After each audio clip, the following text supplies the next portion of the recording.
Welcome to episode 2, finally, of Shooting the Shite. Last week I was unavailable, as I'm sure Captain Dipshit informed everyone. Now, the irony here is Captain Dipshit's the one that's not here tonight. That dumb motherfucker stayed up for 36 hours straight and then crashed. Yeah. So, I brought on a third guest chair tonight. You may see this one little circle here on the screen with a blank profile picture. This, as a man who has much experience in wrestling-related web shows on the interwebs. He played a character by the name of Lamus back in the day on the Josh Yes. Says. Yes, Uh, very much. He was fantastic at it. I represent my son, Aiden, the 14-year-old ginger who will be 15 this year in approximately 3 weeks? Couple days. 2 weeks. 2 weeks or 3 it's weeks? funny you mentioned you joked with me earlier that we found someone that's young that's about as old as we think you are. He's actually about 10 years younger than me. Yeah. And the sad part is he's got more hair on his chest going than on you do. 25. He's got more hair on his chest than you do. I know, as I saw you when you woke up. No, I found out. Anyone's ever gonna fucking see, so eat it. I saw exactly why you didn't want to show the nipple on the first episode. You were like, they're going to make fun of me for not having hair. They're going to meme me. This cat, dog. This is all I got. Without this, I got nothing, bro. So, Aiden, absolutely nothing. While you're here, would you like to ask Dominic Mysterio any questions? Nah, that's brutal. That was brutal. That was brutal. Mommy? I don't know, man. I would definitely call Rhea Ripley mommy. I'm just saying. Yes. Yes. I've never been mountain climbing before in my life, but I would love to try. You know what I mean? Never been mountain climbing, but I'd love to try Mount Rhea.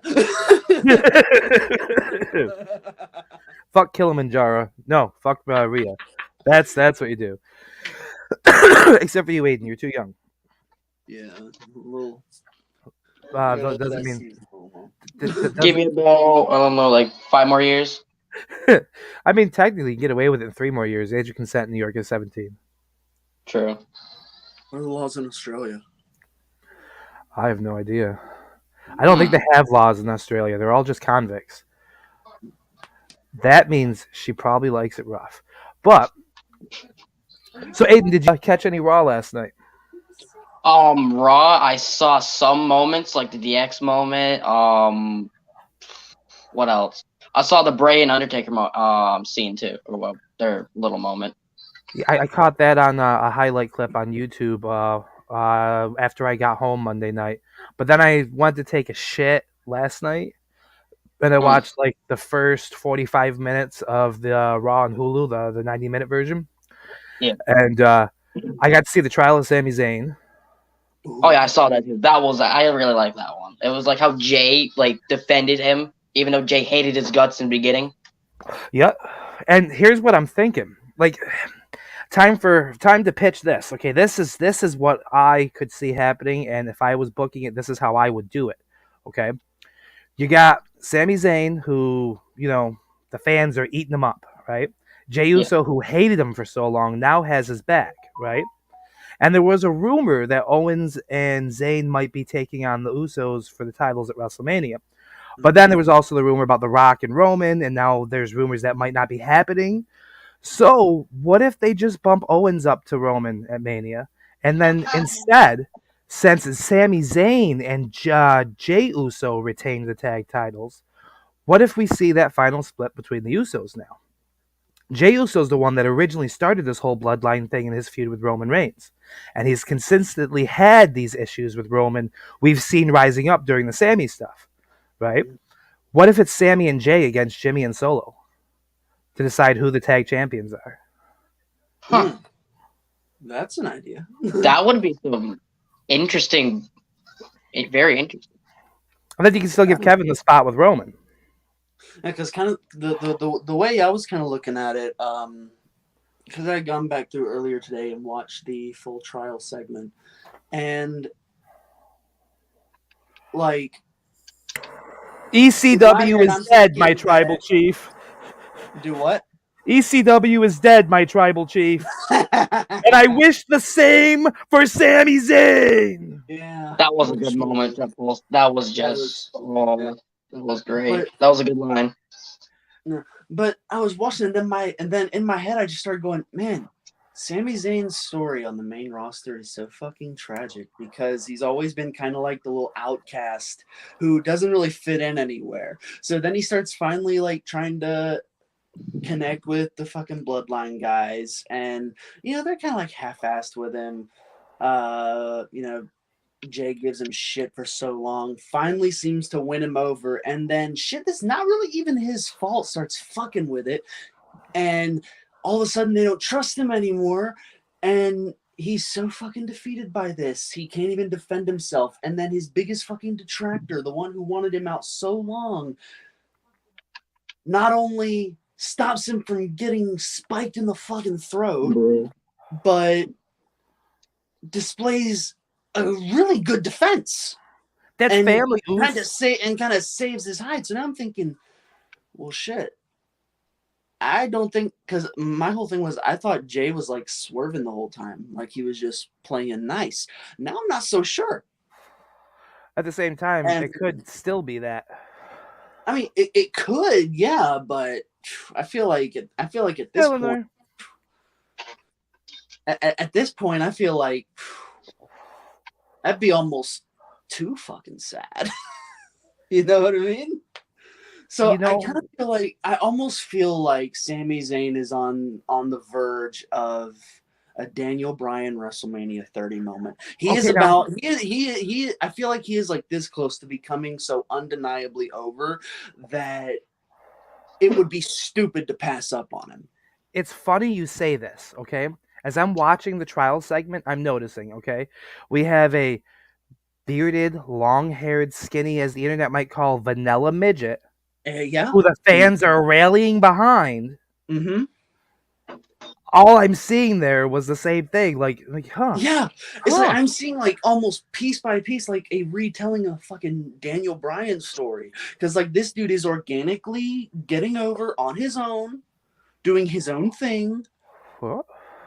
And it has worked so well. And I've said for like the last year that Cody comes back from his injury, wins the Rumble, takes everything from Roman at WrestleMania. Now I'm not so sure that's going to happen. I feel like he's going to get turned on if that's the plan. Well, I know there was also the rumors of them of splitting the belts before Mania, that would be interesting to do it before. Which could lead to the rumored Rollins versus Rhodes for the WWE Championship, and then Roman defending the Universal, which is where the idea with the Kevin Owens part comes in. Say, like, Owens and Roman night 2, right? After night 1, Sammy and Jay defeat Jimmy and Solo to become the definitive tag team champions, right? You get your Benoit Guerrero-ish moment, where you can have Sammy celebrating with Kevin at the end of WrestleMania, both of them holding titles over their heads. That would be cool. That would be cool. It's just, I don't know. On that same end, part of me feels like this could be a bona fide maker moment for Sammy. I'm not really sure where Kevin falls in my thought process just yet. But I don't know. I just get this vibe like, man, they might have something with Sammy here, and I kind of hope it gets jumped on, because you don't get this kind of chance very often. It took how many years it took how long for the Daniel Bryan thing to happen, and we haven't really had another one since. Well, I have something here. As soon as I can get it saved appropriately, I have an image I came across recently that was supposedly leaked. I'm sure one, two, both of you, I suppose two would be. Leak about like the Rumble winners? No. This is actually for Elimination Chamber. Oh, I Let haven't me heard see. anything. Will it work? Will this file work? Let's find out. I think it might. Was it like Okay, the here it is. oh, I won't spoil it. Yeah. I love that. That looks nice.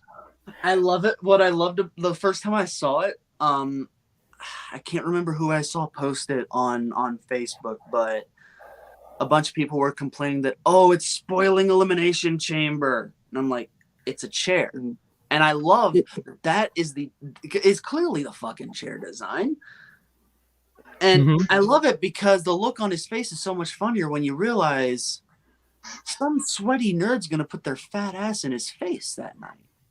Yeah, the comment section I saw for it was, oh look, Sammy U's gonna be eating our asses at the chamber. Yeah.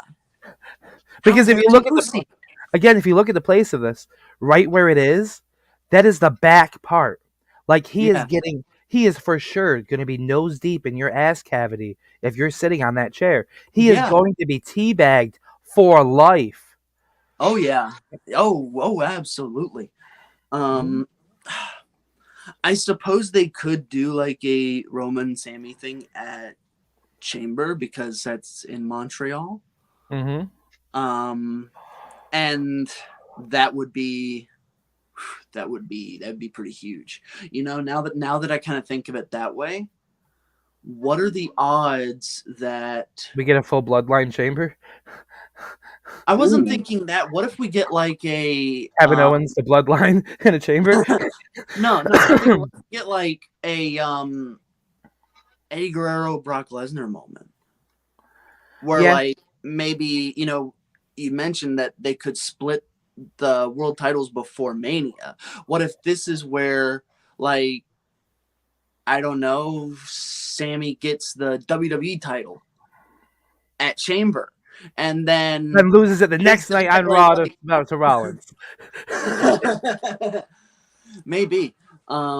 Either that or, you know, goes I would in hate that but love that at the same time. Yeah. Because look, I then really you love literally have the Guerrero Benoit parallel, because if you have Owens go and like win, I don't know, the Universal title at Mania, and then Sammy like defends the title against insert person here, and then you literally have that moment again. Yeah. Shit writes itself in so many different ways. It's crazy. I love what they're doing with Sammy. However, why I made the comment, and I also do think that would be awesome, him losing the title the very next night, or 2 nights later, I guess, because they do them on Saturdays now. Yeah. Are all of them on Saturdays, or certain ones on Saturdays? I think all of them are on Saturdays now. Okay. See, that's how out of the loop I've been over the last couple of years. Yeah, it's weird. I don't remember when they started doing that, but I think it was like was it around when they did the Day One show last year? Maybe a little bit after. I don't know. I think they've been doing that when COVID first hit, when they did the 2-night WrestleManias. Yeah, I think that's when they kind of started it. I think because I know it's been at least a year or two, because if I'm not mistaken, this was the second Halloween Havoc NXT show that was running a different time frame because WWE events were happening on Saturdays.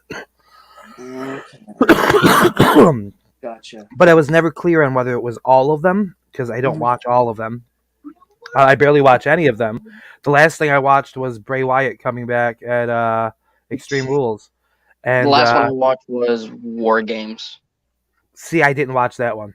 I was going to, but then it was already over, and then like, I didn't have the updated password for your guys' Peacock, and then by the next day I already knew everything. So I'm like, it's not gonna be as fun to watch it now. It's like you plan on watching it on your own time, but then you just end up seeing what happened anyway, and it's like, well, fuck. Cause see, like here's the thing: there's a very small window for me. If I can watch it the same day, even if it's after it's already aired. But once the next days come, the magic's over. The magic's over. I'm going to hear something about it, see something about it. Fuck, I'll get a YouTube notification about some random shit happening. Like, yes. It bothers me so much when, like, I'm trying my damnedest to avoid some kind of spoiler, and then it just finds me. I don't look for it. It's like the crazy ex-girlfriend. Yeah. Except at least that probably had nice tits. Yeah. Maybe not. Maybe he didn't have any tits. On the subject of, everyone say hi to Lenore. Hello. We'll ignore the fact that I used tits as a segue to bring in to mention Lenore Brooke there. Who some of you may remember from our Improv 2 episode on Thanksgiving.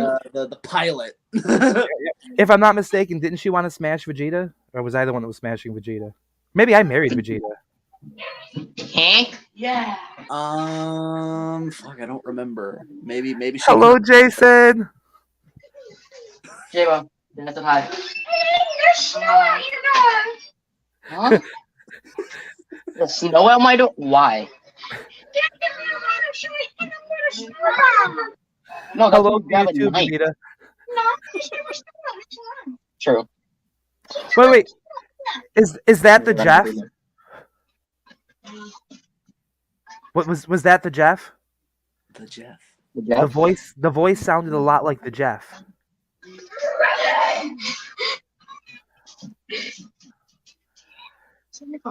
Yes. Doing a podcast. Feel free to watch him on Twitch, YouTube, or Facebook at Shoot the Shite. Why is it like a party in my room now? I guess so.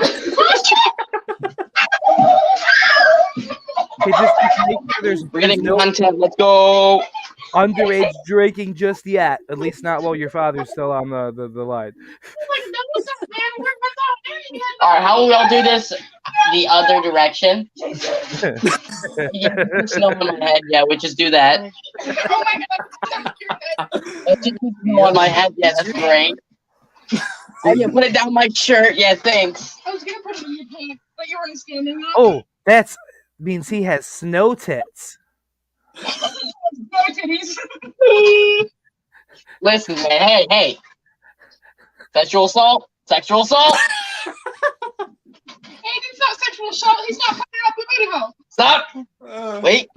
Technically, it's sexual assault on a minor. No, this is a podcast. On a minor by a minor? Whoa, buddy, whoa! Anita is over 18. Oh, right. And it's his biological half-sister. So, it is also... Made free content, let's go! Dad, Yeah, he's doing a podcast. He's doing a podcast. Wow. Is it on YouTube? Yeah, it's on YouTube live right now. It's on Twitch right now, and it's on Facebook. Oh, it's right there. What is it called? Shoot the Shite. Yep. Let's shoot the shite. Alright, Daddy's gonna watch it. Alright. But yeah, so that was his biological half-sister sexually assaulting him. So technically, this would belong where you're from. Ouch! You're not wrong. Wait, where are you from? Kentucky. Oh, Kentucky. Yeah, that's about right. That's about right. That's what you call a Kentucky thorough inbred. Bro, why you keep throwing snow at me, man?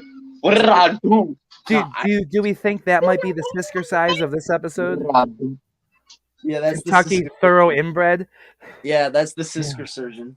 Yeah. You know, it's actually funny because there's a lot of people who don't believe me when I say I was born and raised in Kentucky. People don't believe me at all.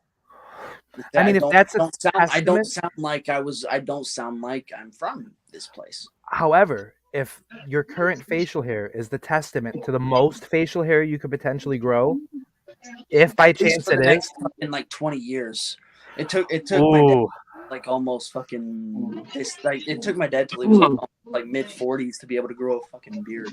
We just we have great like head hair, but this just doesn't fucking want to work with us. See, I'm the opposite. My hairline is closer to my ass than my forehead, but this is a beard right here. Okay, yeah, this is what a beard looks like. He invited me to the podcast. Yeah. Ouch.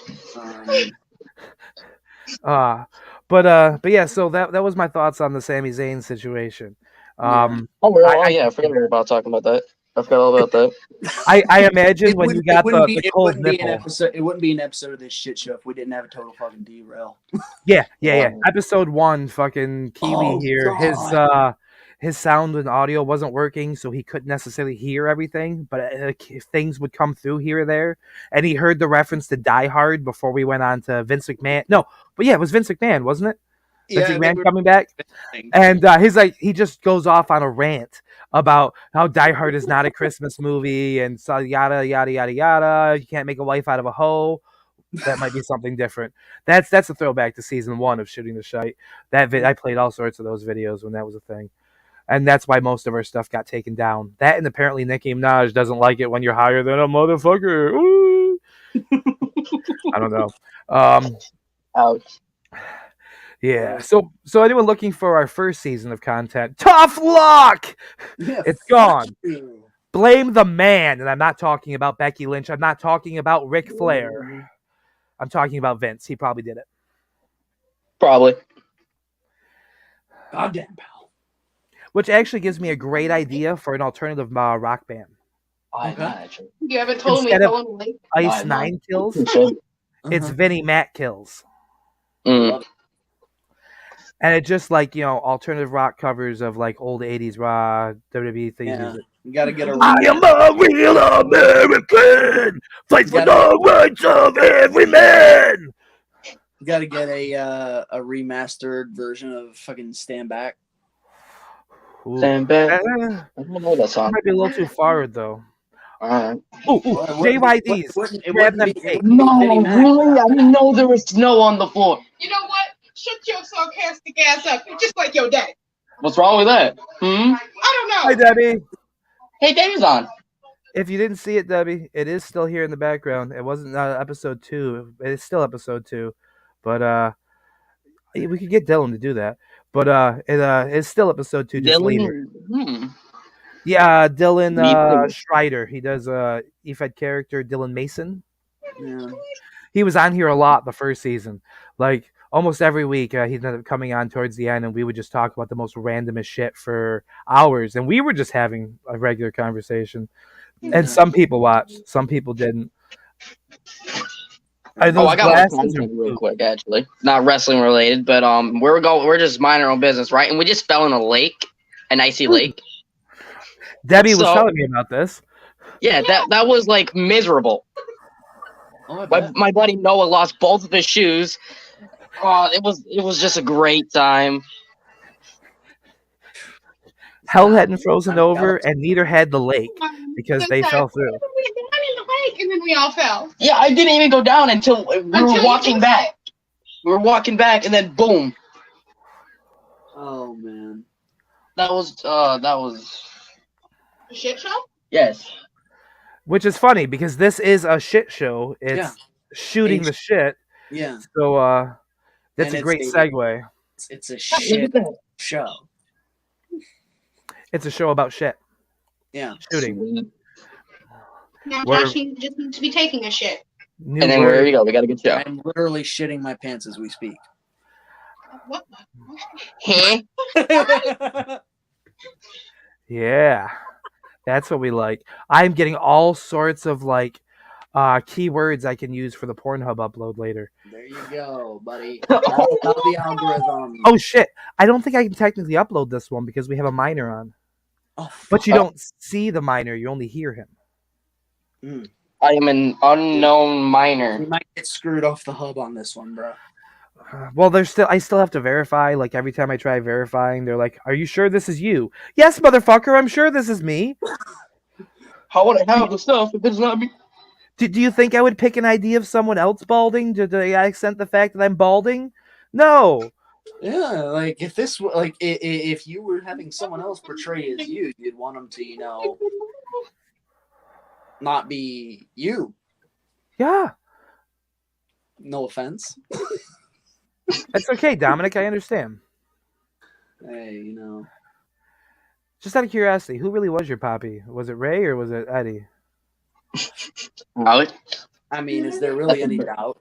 It's Eddie. Kind of looks like an Eddie. Right? Right? I mean, doing that. It's in the whole thing. Okay. You see Dominic? I cheat, I steal.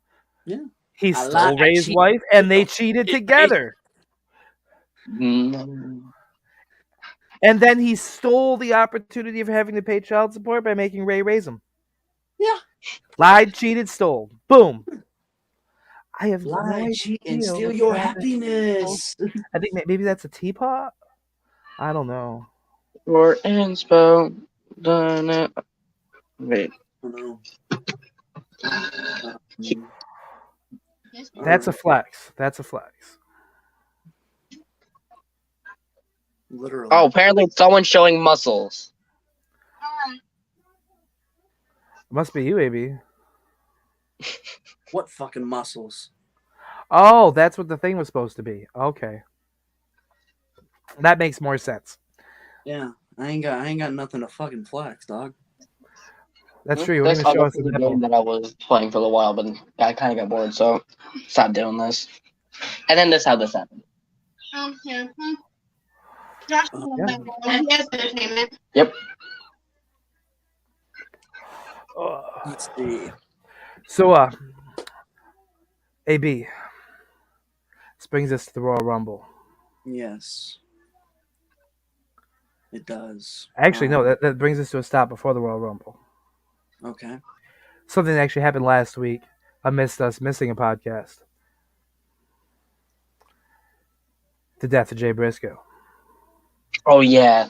Yeah.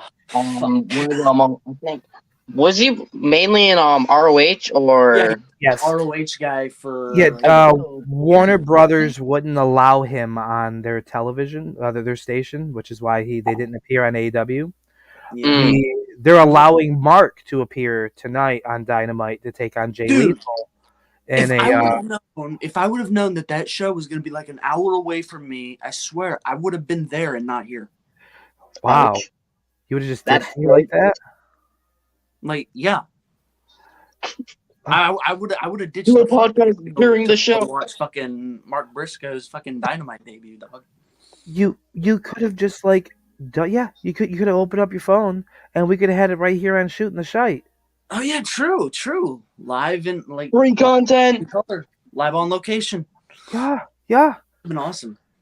Yeah, and now to our representative at AEW tonight, AB, take it away. Yeah. Hi guys, AB here. Yeah. I just finished watching Mark Briscoe and Jay Lethal wrestle. It was either awesome or no. It's probably. No, it would be a good match. Good match. That'll be a great fucking match. Now, what time does Dynamite come on? I think it's like 8. So in 2 minutes. Oh, all right. Okay. I thought it was later because I thought NXT was 8, and then they came on after NXT. No, NXT's on Tuesdays. Okay. Or they were used to be on Wednesdays. Yeah. Well, I thought NXT was always on 7s at 7 o'clock. That I'm not sure on. That's a weird hiccup. That's how much I know about watching wrestling right now. Yeah. Admittedly, I'm to watch the shows. I just catch up on them later. That's what social media is for. Yeah. Really, I thought there was a chicken in the room, but no, it was just you hiccuping. Yeah, the whole Briscoe thing is insane. Talk about something Debbie on the list of shit you didn't see coming. What'd you say? Look, 1, 2, 3, 4, 5, 6, 7, 8. 8 times. AB is a shit. That's the comment it is. It has that and then a shit emoji. Yep, there goes Debbie again. Ouch. I like how we all come to the conclusion I'm just the fucking punching bag of the show. Got it. I thought I was gonna be the punching bag, to be honest. No, it's always me. I think it's the whole thing about the punching bag. Let's go. Ow. I think it's a Kentucky thing. Probably. Yeah, it fucking sucks here. I hate it.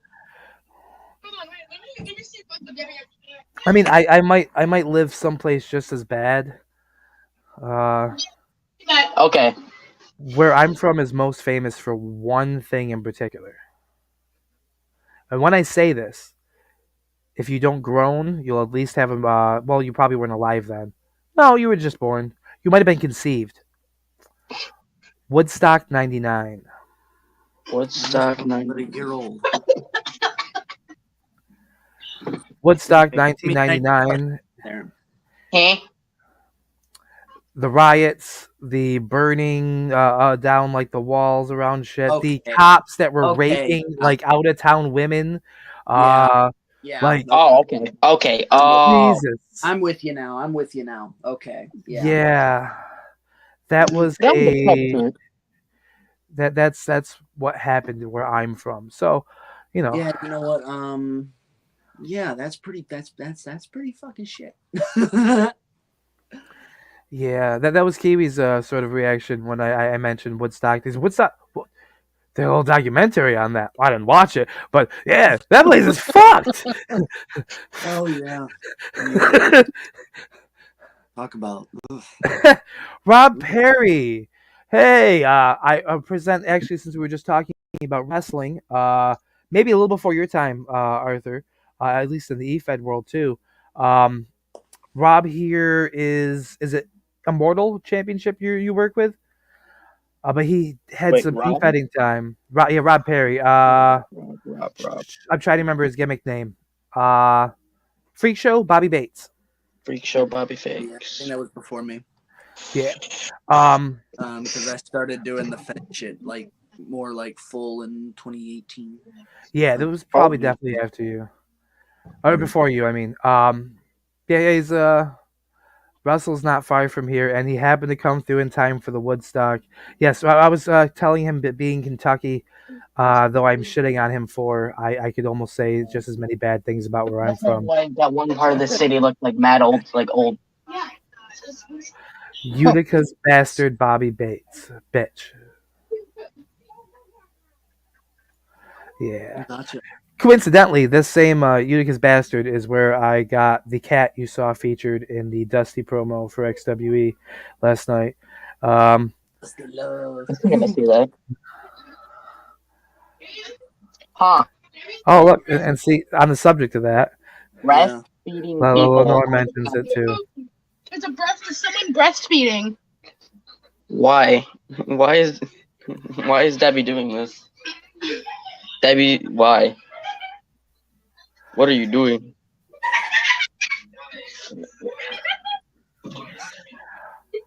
Boo is fantastic. He's actually on the floor beside me right now, sleeping in my bedding area. Let me put the phone in here while this is. He's adjusting to his new little brother, a small black cat. But yeah, sidetrack aside. Now past the Jay Briscoe part, not to just beat a dead horse or anything, but moving on. That was bad. Too soon. Dom, what are your thoughts on your chances at the Rumble this Saturday? Bro. And do you call Rhea mommy everywhere, or only like outside the ring? Rhea Ripley. Yeah, I gotta catch you up on this. Yeah, so basically Dominic Mysterio betrayed. You know what? When we watched Clash of the Castle, and when Dominic betrayed him, and I was like screwing my head out that he finally did it. Yeah. Yeah, he calls Rhea mommy now and all that stuff. Well, first it was Poppy, and they went to mommy. I don't know what she's apologizing to you for. Yeah, I don't remember either. What are we talking about? Wait. This isn't like a Chicken Little reference, is it? Because I love making references, and like if you're making a movie reference, then I'm gonna have to come up with one too. No, I have no idea. I have no idea what the heck you're talking about. Oh. Well, every time they start a difficult conversation in Chicken Little, between him or his father, they'll be like, what are we talking about? What are we talking about? Oh, yeah, I haven't seen that movie in so long. I probably like subconsciously reference it without even realizing it all the time. I do that all the time. I like reference things that either I haven't seen in so long that I can't remember anything about them, or I just reference things I've never seen in general. Oh, that's a weird filter. The bad.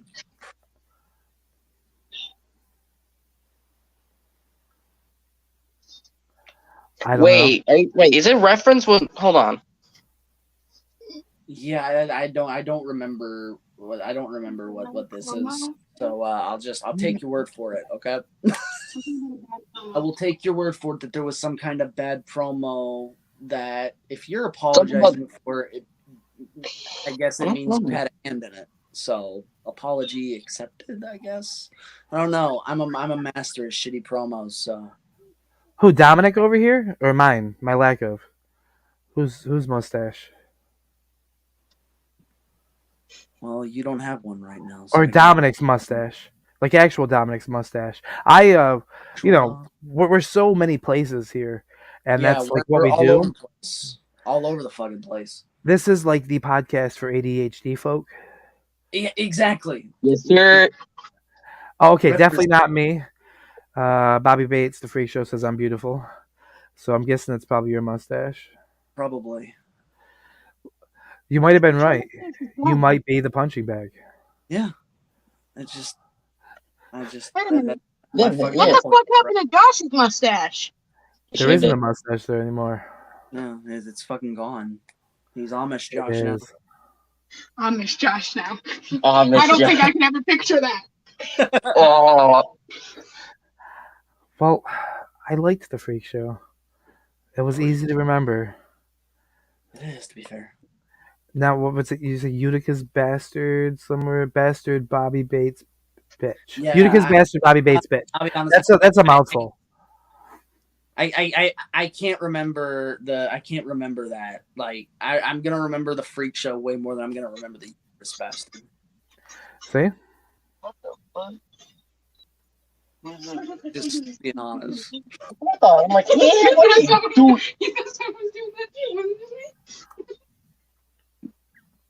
So, Rumble, who's winning it?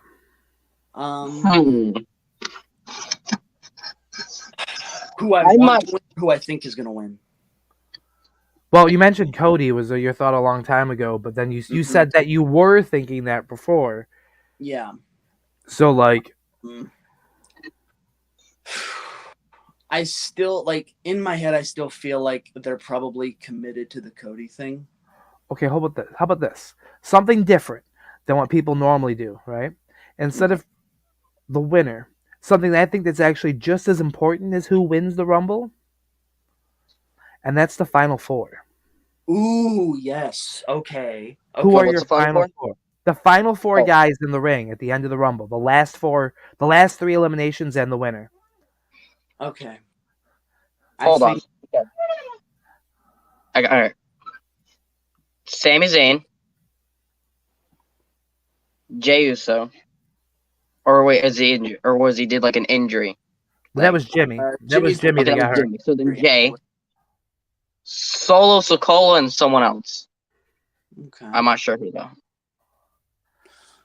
Let's just say I don't know. Let me think of someone. No, Kevin is fighting in the Rumble. He won't be in the Retro Rumble. Let me think of someone.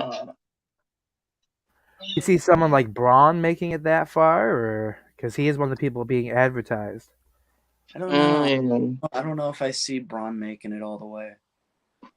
I don't know. We'll just say Cody. Oh yeah, just throw him in there. I think you're gonna get Drew in the towards. Well, maybe not. It depends if they have something in mind for him at Mania. Like I could see him getting screwed over by somebody if there's going to be something going forward. But like I'm at a loss what they do with Drew at this point, because right now he's tag teaming with Sheamus.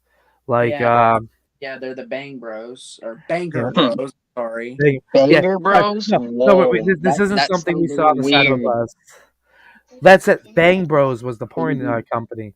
So yeah. Banger Bros. Confused.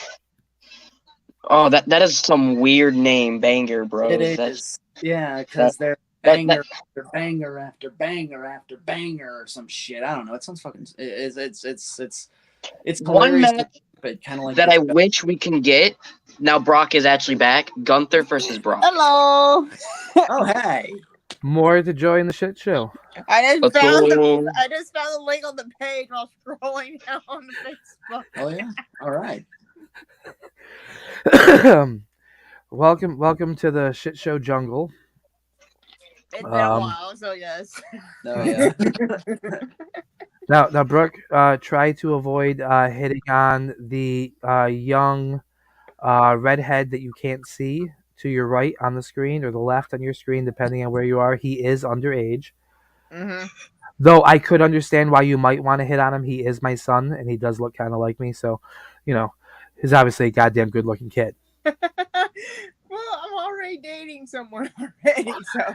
Yeah, but his name's not Aiden, and he's not like 7 foot tall, and you can't teach that. How you doing? Ouch. Realest ginger in the room. Hey. I'm gonna make that a thing now. I'm gonna make that a thing. Yeah, roll with that. Roll with that. I'm gonna roll with it. Realest ginger in the room. How you doing? Blake Buchanan. Walking the school. In E-Fest right now, we made a running joke that he is Tommy Dyer's son. So. Oh, yeah. I think I referenced that in one of my XWE promos. Yeah. I mean, I haven't done stuff like that in like years. I actually did one for the first time. I actually did one for the first time in a couple years last night. Had a great I saw a time. video for it. Since Arkin wouldn't shut up, I decided to give a real world reference and make him Cody Love, like Cody Rhodes, Dusty Love. I love that so much. Cody Love! His blood's pumping just like mine! There he is. So much I loved about there that. we go. How's it going, guys? He had to figure out how to connect his devices. Listen, I'm not very fucking technology savvy. I'm just going to throw that out there. You know what I'm saying? I wrestle for a living. I've taken a few too many fucking, hits to the head. Oh, are you James Drake? What's up? Are you James Drake? That one. Oh, I might as well be. See, funny question you mention him because I remember him before he was on AEW. He fucking joined FPW for a little bit, correct? I don't know about that. Dude, I remember a wrestler being like well established and coming in. That is one thing I fucking remember. And then I looked at him, and let's be honest, James Drake, awesome dude. I did not expect him to be as well established as he fucking was, looking how he kind of does. But awesome. It's great to see him do his work and do what he's doing in AEW, especially Dark. He laid some brutal shots. For me, every time I see Drake, I hate my boyfriend for this. I can't see it. Arn Anderson Jr. every time I look at you. I mean, that's kind of his gimmick. Yeah, I'd agree with that 100%. Josh, first of all, how the fuck are you? It's been hi, Lonnaby. It's been a long time since I've seen you. I hope you're doing well, my friend. I mean, I'm alive, so. And so am I, surprisingly. Let's be honest here. I didn't think I'd live to see 25, and here I am at 30. So. I'm pushing the 40. So, AB, I haven't met you officially yet. It's a pleasure to meet you, my man. Brooke, pleasure to meet you. Aiden, pleasure to meet you. I'm glad to be on the show. This may be my first time, but, You actually may have met Aiden in the past. I may have I? Yes, he's been two of the local. Nobody remembers Bobby Bates. Okay, here's the thing. You know what's funny? Man Monster fucking wrote me on my page, my Bobby Bates Facebook the other day, and he was asking me how I was doing. He's like, "It's great to see you doing your thing." He was like, "I'm proud of you." It was fucking great to hear from the guy. I guess he's doing rapping and shit now. I'm super proud of him. Yeah, I think about that guy every now and then. You can't stop that forehead. You know what I mean? You cannot stop it. You killed my punchline. Yes, as I always will, my friend. As I always will. I was going to talk about it on the ride into work. I looked up. I saw a billboard. I'm like, man, I wonder how Man Monster's doing. But you just killed. This is very nostalgic for me. I will say that it's very fucking nostalgic. It's been a long. Can I say fuck? Am I allowed to say fuck? Yeah. Okay, cool. Well, it's pretty fucking nostalgic to be in here with you. You know what I mean? It's been a very long time. At one point, and I don't even know if you've ever you beat me in a promo battle. You know what I'm saying? You did. I remember I came in so angry, and you were like, "Bobby, you gotta chill with all that aggression, baby." And I was like, "Oh, this motherfucker!" I was like, "He's ruining my shit." I love it. Dusty Love. Dude, it was he had fucking ponies. He had like pigtails going down. And I was like, this is the fucking guy that beat me. He was so good. What I love about, like Josh's shit, because he just kind of catches you off guard with shit. Dude, he worked my character into his shit. And even like now when I wrestle, I'm very aggressive. And when I do cut a promo, I'm fucking coming at you. You better be able to talk some shit, because I'm going to tell you, I talk shit. I talk shit with the best of them. That's my opinion. You know what I mean? I was just on a podcast last week. I interrupted Coffin from Immortal Championships Wrestling podcast. I called his ass, called him out on his bullshit this coming weekend on the 2nd. I actually have another podcast. Be sure to tune into the Disruption Network. I do plan on smacking a motherfucker in his mouth. Self-promoting. No. Self-promoting as a wrestler? No, never heard of it. What are you talking about? You know, what are you talking about? You know what I mean? And I'm not even a wrestler. I'm Rob fucking Perry. I don't even know why that says Utica's bastard. Yeah, I wonder. But yeah, funny thing on the JD Drake thing, I actually have a winning record in the knee feds against him. Really? Some people that are good aren't great at cutting promos. I just want to throw that out there. And one of the most honorable things that I think happened after my last match, I ended up cutting a promo, and I didn't really know what the fuck to say, what the fuck to do, where I was going with my character, and what I was even going to do. And a gentleman, I'm not sure if you're familiar with Garrett Holiday, he reached out to me, and he was like, hey, brother. He was like, I just want you to know, you cut a promo like the best of them. And he was like, but I see this, this, and this. And this is what I would do. And I appreciated that so much as an individual that came from nothing. You know where I came from, Josh. You know this was a dream. Mm-hmm. You know what I mean? And I've been able to make that dream a reality with my charisma, with my acting, with my athletic ability. And I am a big 300-pound, 6'1" Haas. You know that. You know what I mean? But to be where I am, to be coming back, to have had my return match at Immortal for the first time in 4 years after my leg injury, after everything. Wait, when did you have that match in Immortal? Literally last month, November. Oh, then never mind. I thought I saw it, but never mind. Yeah, no, I came back and I fought Ataxia in the bunkhouse brawl match. Which obviously, you know, when I first got into the business, I have a lot of history with Ataxia. You know what I mean? I've called that out, and I got a match with the leader of Ataxia, the new leader, you know, who claims to be a friend. You know, I'm going to work that shit right now, and I'm going to tell you this. I'll never let another man lie to me, because when I got kicked out of that group, my so-called friends didn't say a goddamn thing, and I'll never forget that. So when I looked that big son of a bitch in the eyes on February 18th. You're going to kiss him. Ooh, that's my baby, and you know how I am. I ain't scared. You know that. You know I ain't scared, Daddy. Huh? What, you want to get into it now, Dusty Love, Mr. Dusty Love? You want to get into it, baby? Huh? Dusty Love's sleeping. It's past his bedtime. Dusty Love's in bed, brother. Well, you bastard's about to roll up a fucking fatty if this goes on much longer. roll a fatty for this pimp daddy. It's funny, I said that yesterday as I did just that. We're just going to set that right there. Don't mind me. No, but as long as you don't decide to try and show us your dick, you're fine. Nipples are okay. Oh, dude, I can do the titty dance. You know what I'm saying? I got all that shit. So let me ask you a question, Josh. Let me ask you a question, because my next promo is going to be very simple. And I'm going to explain it like this. The next time there's an Immortal show in Utica, Rome, I'm going to explain it to not only the owners of Immortal Championship Wrestling, but I'm going to explain it to every single fucking superstar that's on that roster. I deserve to be up there with the Mike Skyroses. I deserve to be up there with the Bin Hamims. And if anybody says otherwise, they're going to end up catching a fucking backhand, because I'm sick of playing second fiddle to a goddamn soul in this business, especially when people are out here playing cosplay wrestlers. You get what I'm saying? I'm a grown Vegeta. Vegeta. You talking about Vegeta? Who the fuck? Vegeta. You know, the guy that looks like he wants to be a Saiyan. Recon. I will not say any names. I will say this: I respect Rick Recon, and I'll never forget the first time I met him. I was like, you're Rick Reckon.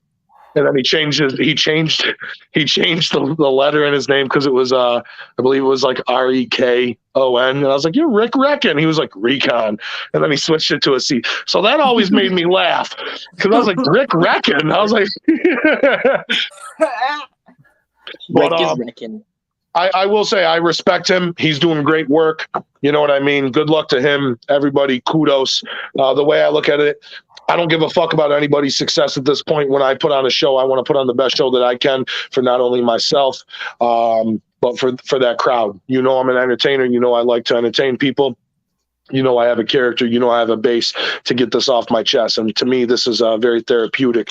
When I go out there for those 10 to 15 to 20 minutes, in those instances, there is no more worries. There is no more Rob Perry. There is no more regret. It is me out there in my element doing what I love, and that is entertaining every single one of those fucking people. And it's so funny because you know I'm an asshole. You know I play an asshole very fucking well. And it's so funny to me that these kids, just like when I was a kid, you know, they're looking at me and they're like, you know, they're starting to cheer for me, you know. So they always like the rebel. They always love the rebel. The reason I'm even doing this is because of people like Raven and Kane. When I was 5 and 6 years old, Raven was massive in ECW, and I'll never forget my mom taking me to the Utica Auditorium for an ECW event and seeing the Crimson Mask that was, you know, filling his face while he sat in the corner on that magazine. It was one of the most influential moments in my life because to me, I was like, that is the coolest man in the world. I'm a huge fan of Raven. One of my favorite wrestlers is Raven. That's how Absolutely. I based my character, Lenore, of him, and also the poem. He's a huge. So does Brooke do promos as well, Josh? Yes, she does. Very nice. I go by Lenore Lynn as my promo name. I've been doing this for almost 4 years coming up. For a reference, everybody in here at the moment has either done or is still doing promos. AB, I swear to God, I've seen your fucking mustache before. It's still bothering me. I want to take a cloth and I want to wet it and I want to wipe that off your upper lip. Oh, it's all good. Hold on. It looks like you stuck a needle in mud and scribbled on your upper lip. Yeah, fucking tell me. It looks like one side is like holy shit. Like one side is like shaved and the other one's not. Yeah, Aiden, get in on this. Attack him with me. Yeah. No, legit. Like one side looks like it's like all there and the other one's just like not there. Like it's just gone. Non-existent. Look very closely. When AB first started, was he a pretty controversial character? Did people not like him at first? Were people giving him shit when he first started? Well, Gary Kirk and him did stuff together initially. When I first came across him, he was working with Gary Kirk. Okay. You know, the Jack Garrison guy who was on a lot of meth. I fucking joined my old FPW buddy in a little fucking stream. Why not, right? Living in the chipmunk. Talk about my shit, you know? Ian? Josh, you look good, motherfucker. I can't say that enough. What the fuck made you shave that fucking giant mustache off your... For some reason, you look 10 years younger and 10 years sexier. Thank you. AB, if you shaved your mustache off, you'd look like a pedo. There's a difference. Ouch.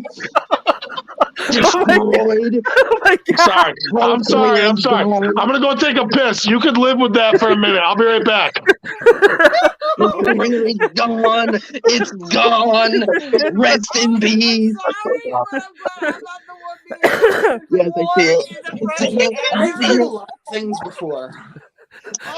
That is not. You know the one dude from Elvin the Chipmunks, the bald dude, Ian. That's what AB kind of looks like. If you slightly look from the side, have him turn his head, and you can kind of see it. Do you mean David Cross, the actor David Cross?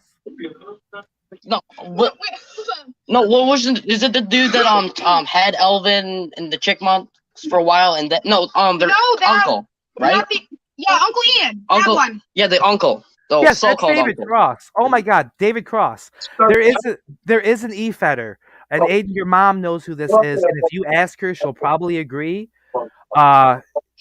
Killjoy, Chuck looks like fucking David Cross, but with a bigger beard. Legit, almost dead ringer. For the longest time, and anytime I'd have a promo against him, I'd always drop a line. This motherfucker looks like he can do it himself. Scary movie 2, where David Cross, while getting seduced by the hot females, like, no, I can do it myself. Grabs his head and goes to town on himself.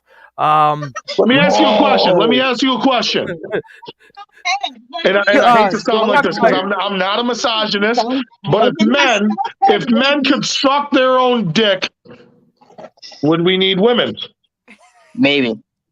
Just get the bottom to the erection room. You're able to suck your own dick. I mean, I'm not Marilyn fucking Mansing it. No, I'm not. Rob, but Rob, here's the thing: if you do that, yes, you'd still need the woman. So But you can sit it back. You're not gay. You're sucking your own dick. If you touch your dick and give yourself a fucking jerk off job, are you gay? No, because you're touching your dick. No. But if you suck a dick and accidentally pop off on your chin, does that make you a little gay? Is it your own dick? Wait, yeah.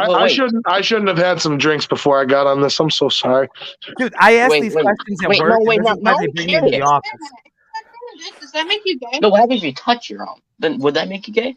No, you're not gay if you fucking beat your meat. I don't think you're gay if you beat your meat, Aiden, but just don't suck your own dick, because I don't know if you're gay if you do that. No, I'm just saying I probably would if I could. So, you know. I mean, I miss you, honestly, that might be a great thing for to help lower like sexual assaults. That's gonna be my next promo. I'm just gonna fucking. But here's my favorite figure I have in my collection. Oh yeah, Raven. That's okay. That's that. You get brownie, Brooke. You get brownie points from me. I'm just saying. I got this here's the thing. I got this from Don West at a live Impact show for only $10. Okay, that's pretty awesome. Wow, but Don West has always been good at pushing merchandise. That's all he's ever been good at. Horrible at commentary, but he'll sell you a fucking thing like a motherfucker. I'll tell you what. I mean, technically, you argue that commentators are supposed to sell you stuff. Yeah. But the commentator's supposed to sell you stuff. So. Your best DVD I got from the Brown Bag special.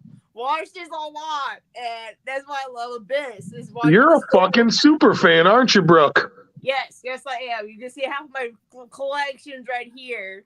And the other half right here got a couple of Hasbros and a lot of Funko Pops. Kudos to you, because I need to explain this, and I know you're doing promos, but I need you to also understand how badly fans like you are needed, especially in this business, because for people like me, you know, you'll meet someone like me.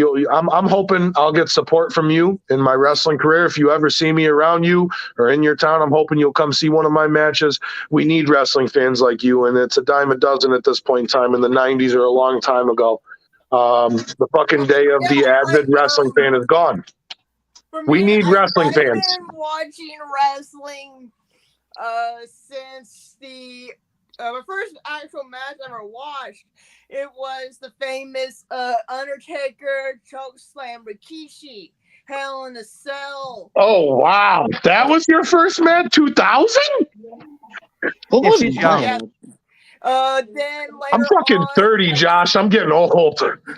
Dude, I'm gonna be 40 in a few years. Shut the fuck up! Okay. I'm turning 26 in July. So. Yeah, she's actually older than AB. Is AB 22? He looks 22 with that mustache, like it's not fully grown in yet. Nah, he looks at least like 20, at least. Oh shit! He looks 20, but he still goes to high schools and like hangs out with kids. Brooke, I just came to a realization. Yeah. AB, I'm so fucking sorry. I'm so sorry. That Hawaiian shirt makes it so easy, bro. I love you deep down, and I don't even know you. You are the center of this quad cup. Yeah. You are in the middle. You are like you're just there. Okay, you're there. basically You're just like so a good gangbang. at it. We can't live without you. Oh wait, Josh, I'm so sorry you invited me on here, bro. This is what this show is about. It's what it should be about, and I don't give a fuck who sees it and who doesn't see it. At least I'm able to kind of be myself because you've known me from my past. I'll still be in character. I'll still slap a motherfucker. Don't get me wrong, especially if they cross me. But family, right? My dad was a huge Dusty Rhodes fan, so. So you must have been really, really enjoying that Front Door Man promo as Dusty Love, and you're like, oh, it's like Dusty Rhodes is back. I watched it. It's the whole reason I even seen this. I watched it, you fuck. I was excited to see you do a promo. Meet up with my dad. That is. Let him watch the promo because he's a huge Dusty. I want to see how his opinion on it, see how good your Dusty impression is. Well, to be fair, it's Dusty Rhodes and Dude Love. Yeah. My dad's a huge Dusty fan. I know my friend Parker's a huge Mick Foley fan. So and the reason for that was because Dusty Love was another part of the fractured mentality of the overall TJM character. All the same guys, split personalities. So the Dude Love Mick Foley thing worked with it. Yeah. So also, because I'm from the South, so I'm from the Panhandle, where a lot of the wrestlers down here, like the Armstrongs and the Samoans. I'm from Pensacola, so I'm from where the Usos and Roman Reigns are from. So you can see why the indie wrestling scene is popping. Bobby here and I are from the area of guys like maybe you've heard of him. He's no longer with us, but maybe you've heard of him, Brody Lee. Brody Lee. So the first place I ever trained, and I actually went to a professional wrestling institute for professional training, was in Rochester, New York, where Brody Lee trained. Oh, so that's where you trained. It is where I trained one time until I realized 2 hours of driving and then killing myself for 4 hours and then 2 hours driving back was too difficult on my body and mind. And the first night that I drove home after training and almost dislocating my shoulder because I was so anxious to get learning, I almost fell asleep at the wheel and I almost died. So a follow-up question to that: where did you train? Like, we're not. Oh, I'm sorry. Hold on. Sorry, Brooke. I don't mean to interrupt. I'm so sorry, dear. What was the hardest part of your training? What was the hardest part when you did training for wrestling? In like the first time or in general? In general, what was the hardest part? So I'm sorry, I am under the weather. I do apologize. Honestly, it's cardio. I'm a 6'1", 300-pound man, and I hold it very fucking well. And you know, Rochester was more lenient with it. They were more like, let's get in the ring, let's work. When I went to Syracuse, New York, and I worked with the Mike Skyroses, and I locked up with him for the first time, the Jacobys, and I locked up with him being trained by people like Isis Effects and Zach Springate. Very honorable training facility, and Syracuse will forever be my favorite facility, but it is more difficult to feel respected. I want to say the most difficult thing is cardio. I went there expecting, just like I get in the ring and I'm able to produce. You get what I'm saying? With all the years that I've studied this, I've done this, I've trained for this, I've known this. Your cardio can always be better, and that's what Syracuse taught me. After drinking a Dunkin' Donuts coffee, driving 45 minutes to training, and then literally exhausting myself to the point of legitimate projectile vomiting, they will work you until you cannot be worked anymore. They will drain you of every bit of energy you have, and that is exactly what I think is needed in this business. So I do want to say the people in Syracuse, New York that are training, I give complete kudos to, and I cannot wait to get back there every single goddamn week because I know being there will make me a better me and make me a better wrestler. And that's not me trying to suck ass. That's legitimate. And I'm not. But he would if he could reach. I don't agree with everything Syracuse does, but I respect them and they are a hell of a training company. And the Salt City, I got chat timeout. it's looking good. So, when Bobby Bates gets back there, and then you got people like Adam Stone, Mike Skyros, Ting, fucking Black and Yellow, all them guys, it's going to be a legitimate environment of legitimate pro wrestlers, and we're not cosplaying. And I'm going to tell you this, every time I lace up my boots, the last thing I'm doing is cosplaying, and I love Josh to death, but I think he knows me in person, and the last thing anyone's going to do is talk shit to me in person without getting slapped in the face, and that's legitimate. So you take that, you crank that up to 10,000 in a professional wrestling ring, and you get Bobby goddamn Bates. So just a quick question, something previously when you talked about backhanding people, right? Talking about backhanding people, were you going to charge for that? Oh, so here's the thing. Listen, I thought of this because of fun. If we're bringing this up, I thought about the bitch slap from Ben Hameen. Like a good old Bobby bitch slap, I could get $5 for. Fuck a $5 face slap. Good old Bobby bitch slap. You got Bobby bitch slap or Bobby backhand. Oh, Bobby backhand. Yeah, that's what I was. AB. That mustache does not do you justice with how good and creative you could be. Actually, I'll just send you something later from the promo world that him and two other guys did. It's sort of a parody of that 70s show. And I'm also going to send you the last thing I did against James Drake. I think you'll get a kick out of it. Well, I'd love that, man. See, here's the thing. I'm completely out of the EFED world, and it kind of breaks my heart because here's the thing. Josh, there are people like me. There are young people striving to break into the fucking business. And I'm going to tell you this. If FBW didn't take me in, if I didn't start believing in myself, and here's the thing, even back then when I sucked, and I don't think I ever sucked, even when I sucked, fuck you, first of all, you fucking sunglasses. Why are you wearing sunglasses inside, motherfucker? The sunglasses are cool. Why are you wearing sunglasses? Take those off. Let me see the fucking cowardice in your eyes. You want to talk shit? Let me see the cowardice in your eyes, boy. Honest reason. When I wore my regular glasses on episode 1, everything kept getting reflected back and fucking with the screen. So the sunglasses keep the light from reflecting and prevents from reflections additional on the screen. Wow, that's a good story. You can tell me again.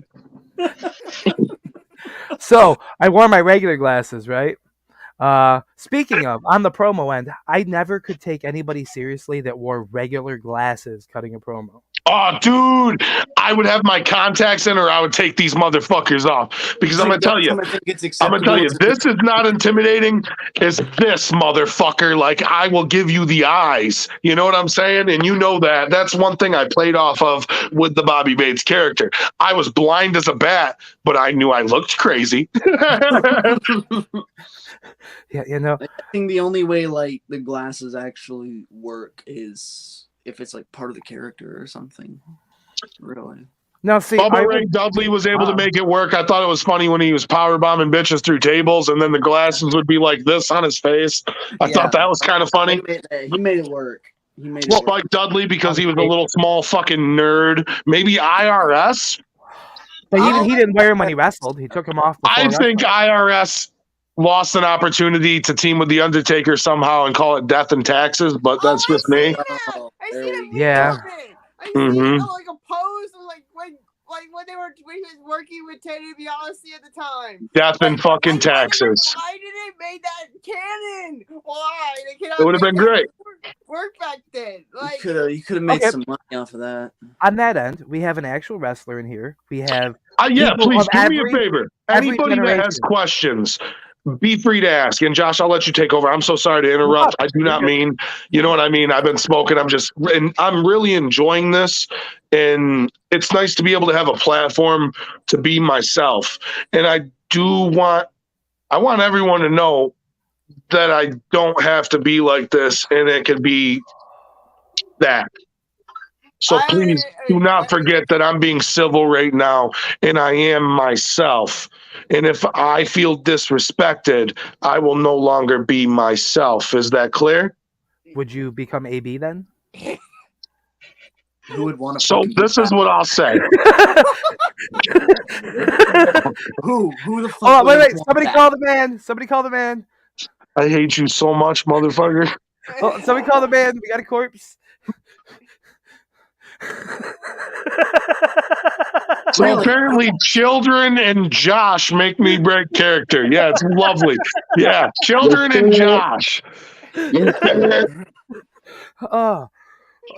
You know what makes me okay? So here's the thing, and I do want to say this. Actually, I need to thank Josh, you real quick. I believe you seen my first match ever, and it was fucking embarrassing. I believe you were in Rome, New York for my first legitimate match ever. If it was a Rome, New York show, then yes, I was there.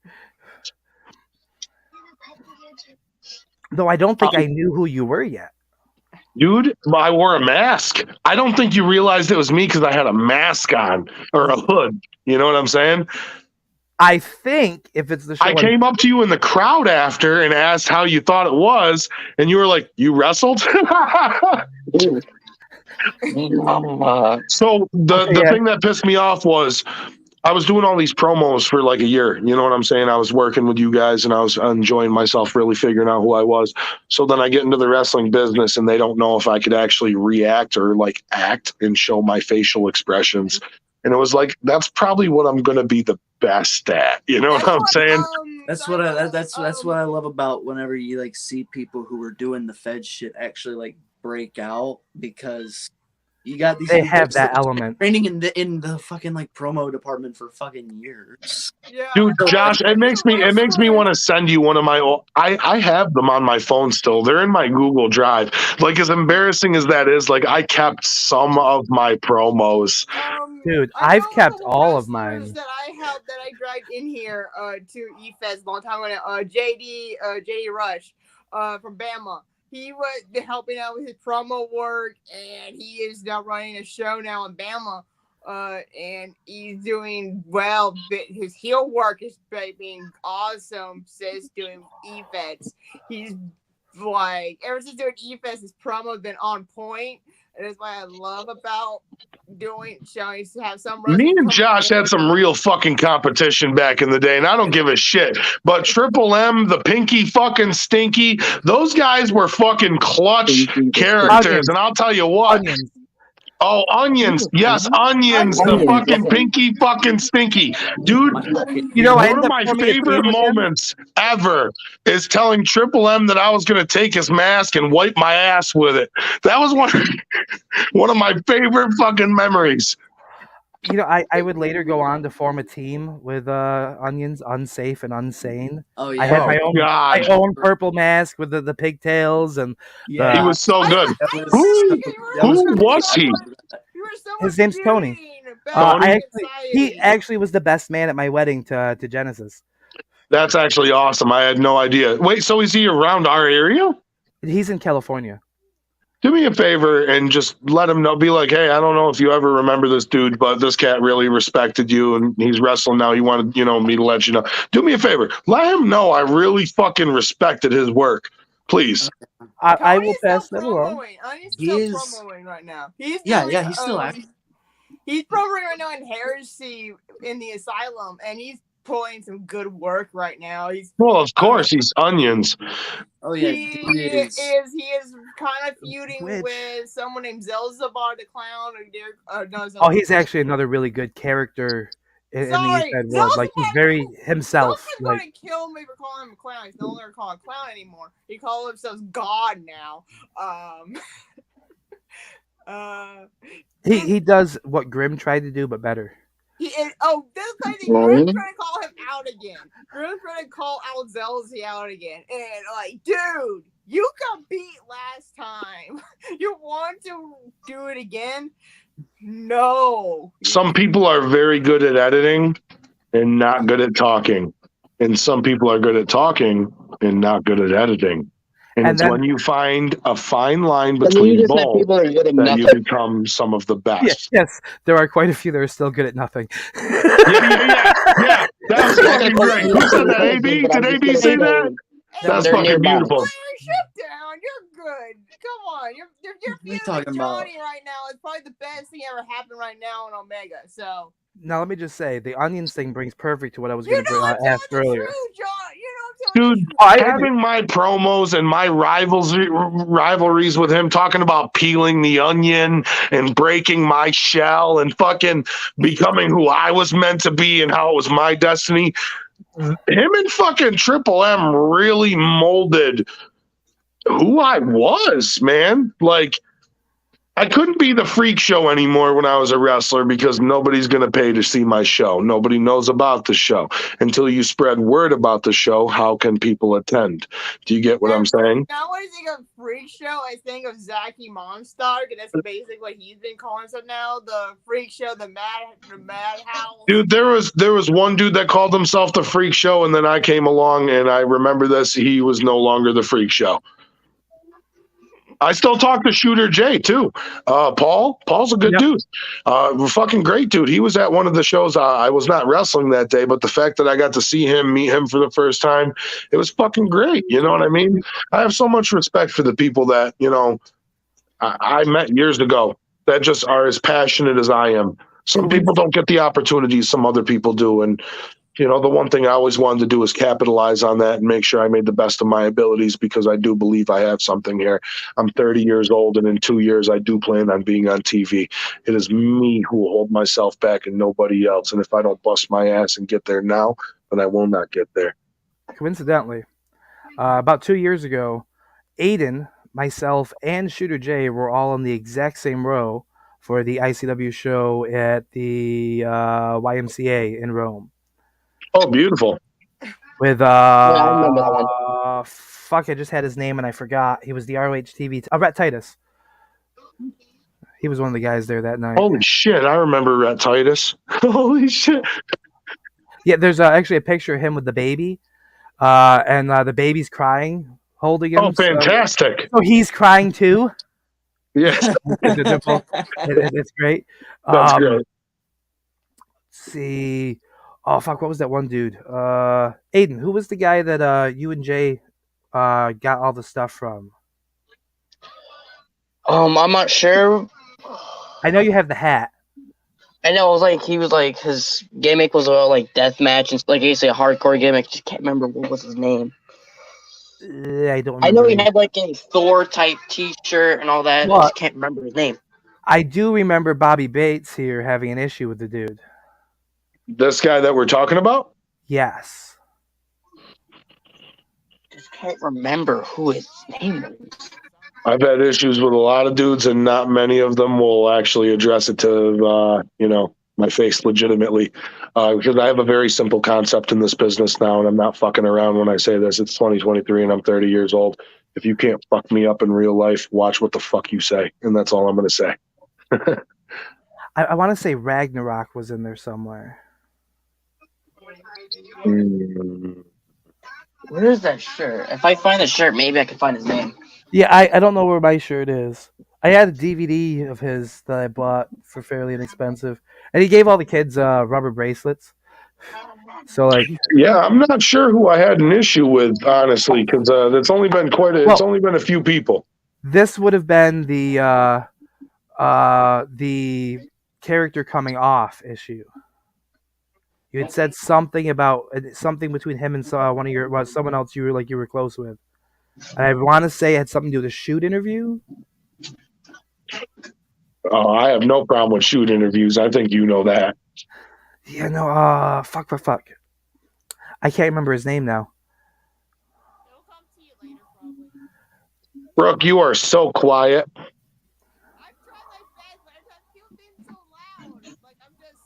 It seems like the mic is low. Does anyone else hear her low? It does come through because the mic can be covered. Mic can be covered. Yeah, StreamYard does not like fucking earbuds for some reason. See, that's why I just figured I'd let you know. Sorry. Okay, now, while I have the moment, what Onions was going to lead into the segue here, and with wrestling fans, wrestlers here. All right, let's try now. Do you think the old school style, like the old gimmicky wrestling, like we were talking about gimmick wrestling, we're talking gimmick. Do you think that type of gimmicky character could still potentially work in today's audience? Are we talking Doink the Clown? Mainstream. I'm not necessarily saying Doink the Clown. I mean more like your IRSs, your Ted DiBiase's, even your Undertaker. Your only. Wait, okay. Did you say Undertaker? Yeah, another gimmick. There's always going to be room for the horror and the paranormal in wrestling because it's entertainment, it's fantasy. You get what I'm saying? Yeah. And that's why I enjoy blurring the lines between reality, insanity, and the thing, because reality is I'm a big enough man that I could literally stick my fucking thumbs in your eyes and kill you. Wrestling is don't do that. No, I don't know. Like that's how I feel about it. Like when somebody is the size of the Undertaker is in the ring with somebody, it's fucking intimidating. And him playing or portraying a character that is technically a dead man. Did anyone enjoy the American Badass returning? I will say that.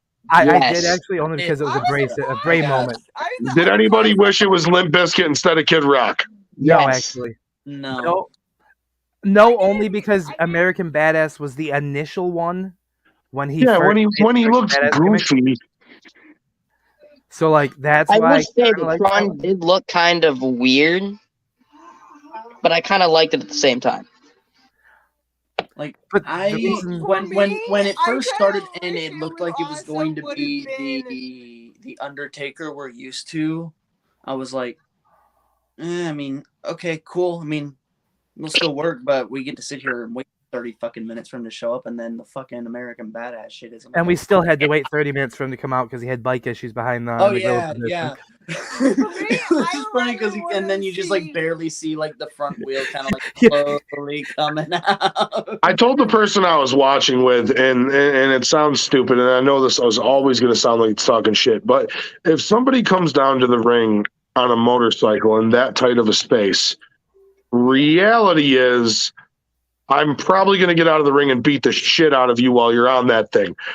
That's just fucking me being real in like a real world. If a man is 6'10" riding a motorcycle into a tiny crevice, I should probably take advantage of that as a 6'1" large man myself. Yeah, that's just, you know. But using that same thought process, dead man slowly walking down the aisle. What the fuck are you gonna wait for him? Like at least he's not on something he's fucking sitting on. I don't fucking know. He could hit me. He's walking, but he could hit me. He's on a bike. He just push that motherfucker over. What's he gonna do? One Roman fucking clothesline me? This isn't Here Comes the Pain. Calm down. He could hit you with the motorcycle. I like that reference. Jesus fucking! He can't drive over 5 miles per hour in that building on a motorcycle. He's gonna hit me. Yeah, he's got to like. I'll running calf kick that motherfucker so quick. Around the corners. I'm sorry. I'm getting carried away. I love it. But I'm just saying, loved the passing of the torch. Long overdue. Really looking forward to seeing the Uncle Howdy character progress, because I do feel this is possibly, as a wrestling fan since I've been 3 years old, 92 is when I was born. I'm 30 years old. Uncle Howdy is possibly one of my favorite characters I've seen in quite a long time. The Jack the Ripper vibes I get from it, the fact that it's probably Bo Dallas and him and his brother are going to do a Brothers of Destruction thing for the next 5 years, hopefully, is something I'm very hopeful for, storyline-wise and entertainment-wise, because The Undertaker and Kane are done. We need a new Brothers of Destruction, and it's not even going to be that. It's going to be fucked up, and that's what I'm hoping. I love this story right now with the Wyatt thing. Like, I was surprised that he came back. I'm sad it's Alexa Bliss. I'm not going to lie. I was hoping it was going to be Asuka because they were teaming, and that's when all that shit was happening. Imagine how cool that would have been, though. If it had been both. If she came back as Kana, like, be yourself. Like, she wore a mask. You get what I'm saying? Like, they all wear fucking masks. Kana, fucking. Technically, it'd be funny if they do both. If they do, like, I could be a tag team for the females division. I think it would have been better that way. If they both be for the female tag team division. But I'm a fan of Alexa, don't get me wrong. I don't know. I was very sad that the Bayley and I believe Becky Lynch segment got cut the other day because of the Sami Zayn Roman thing. I am, but that I'm was not. kind of upsetting because that's a pretty big fucking deal. It is, but like I'm sad, but I'm not at the same time because if I'm they were sad because already Bailey going to be got back and funny, I didn't get to see that. you still got to see her beat up Becky. I didn't watch. I mean, see, then you can't complain. From what But like, I would rather have a like, short segment like that if they don't have the time than shorten the match. Exactly. Having a short steel cage match sounds shitty. Here's an idea. Cancel the poker segments and give Alondra Blaze and actual women legends 5 minutes of their own fucking time. Yeah. Yeah, I heard a lot too. Everyone complaining about the woman revolution wasn't mentioned that much only because Charlotte said a few bits. And like I love DX. As much as I want to see 50-year-old men break it down, it's time, just like they kind of passed it along. They were like, we're too old to do this. Here's so-and-so. And it's like, I feel like that even could have been done better. Like, you could be old and still be fucking badass as well. You can give the people what they want. I still love the line that this booking job is being hardline from Triple H. His outcome theater long doing the tag team spot. And like, oh, there's a flashback right there. But it would have been funny if Taker showed up when the Undertaker showed with Teddy Long, because who doesn't like Teddy Long saying "one-on-one with the Undertaker"? I did what I did once. It just happens. Like, I would rather see that, but I love the tag team spot. Don't worry, well, if it doesn't do what mine does, then you're fine. And plus, you don't. Shit, so faded, we're fucking talking. My fault. I had a little sister problem with him. Discuss that. I'm gonna fucking choke you if I hear your voice again. Me? Whose voice? Yeah, whose? You motherfucker! Jesus Christ! I had a full-blown conversation. I couldn't hear shit. Homer? Like Homer style? Yeah. Ask him if he's gonna strangle you like Homer and Bart. It'll be just as aggressive, but maybe a little different. Okay. That sounds a little weird, but not at the same time. Are we good? One more time. Missed you, Josh. I'm glad you let me on, my man. I apologize for ruining your live stream. Oh fuck yeah. This whole that's the gimmick. So I'll say this. I do got to get going here shortly. If anybody, again, I've been doing this for 4 years at this point. I was out for 2 years due to leg injury and COVID. If anybody has questions, ask away now. I have no problem ever joining again and talking to people. Honestly, Josh, if you could get Triple M and Onions on this at the same time, I would love to have a little podcast with those guys and catch up. It'd be cool. You know what I mean? That would be pretty sweet. Tony might be a possibility. I haven't talked to Andrew in a while. I haven't seen him in a while. Yeah. But I'm just saying. So if anybody doesn't have questions, I'm going to get going. If anybody has questions about the business or anything, shoot. Well, you never did answer my last question. Instead, we talked about Raw 30. What was the question? About the old school style gimmick wrestlers, if they could still find a place other than the dark. I didn't today's that, did I? People like you. Okay, here's the thing. Let me ask you a question. Was Bo Dallas an old style gimmick? He reminded me a lot, honestly, of Bob Backlund, but I don't think I'd call it an old style gimmick. I was thinking fucking Simon Dean. I want to talk about my old school gimmick around my area because the Gulf Coast, we got a lot of weird old school styles. We got someone named Koloff. Guess what his gimmick is for the name of Koloff? He's a big Russian gay bear. Close, but he has the big Russian. And his gimmick is he's a Russian, so with the Soviet Union mask, comes out with a Russian theme. And then he fucks dudes. And he goes, his catchphrase is, "We need more Koloff." Okay, so maybe for my more clarification, what it means, like your late 80s, early 90s, like gimmicky gimmicks, like the Tax Man, the Garbage Man, The dentist. So the heel foreigner, please understand, the heel foreigner will always be over. It will always be over. The Bin Hamins, the Blaze Harams, fucking hell, that's another person. Blaze Haram has skyrocketed in the 2-3 years he's been doing this since I first met him. It's fucking insane. So I'll leave it at that. But heel foreigners will always get over. Russians, Arabs, it doesn't fucking matter. Being a piece of shit being a white dude coming out as a Polish dude talking shit will get you fucking hated in this day and age. It's great. I love it. Gimmick wise, you cannot be a fucking trash man. Like, I would not take that shit seriously, and I'm just a piece of shit from my city. That's literally my gimmick. I'm gonna beat the fuck out of you because I'm a dickhead. Unfortunately, that's what it's fucking come down to. Oh, you're the Taz from Utica. Unfortunately, yeah, that seems to be it. I really don't seem to have any friends, and I don't really want any. And I'm out to prove something, not only to me but to everyone else. And the funny thing about that is, I don't give a damn about anyone else. So, are you gonna start suplexing people?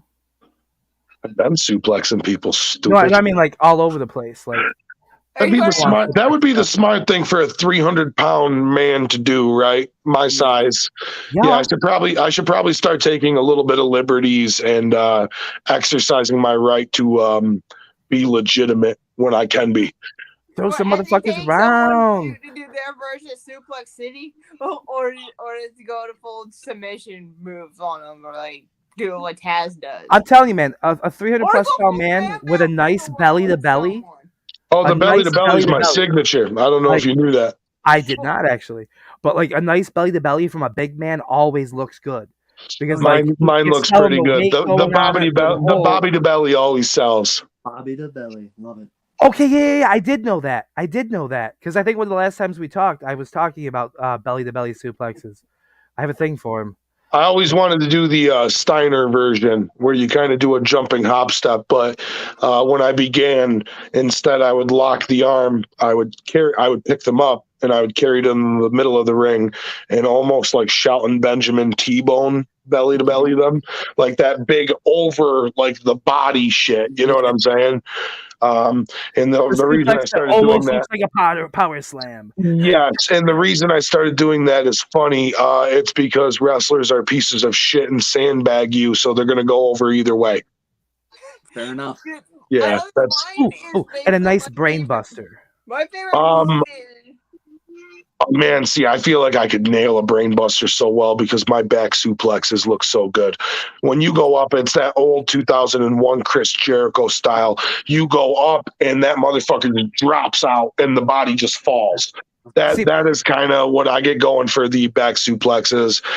Exploder suplexes, easy. Fucking T-bones, I love. Belly to bellies. I'm definitely suplex oriented. That's just my style as a 300-pound man. I'm going to throw you around.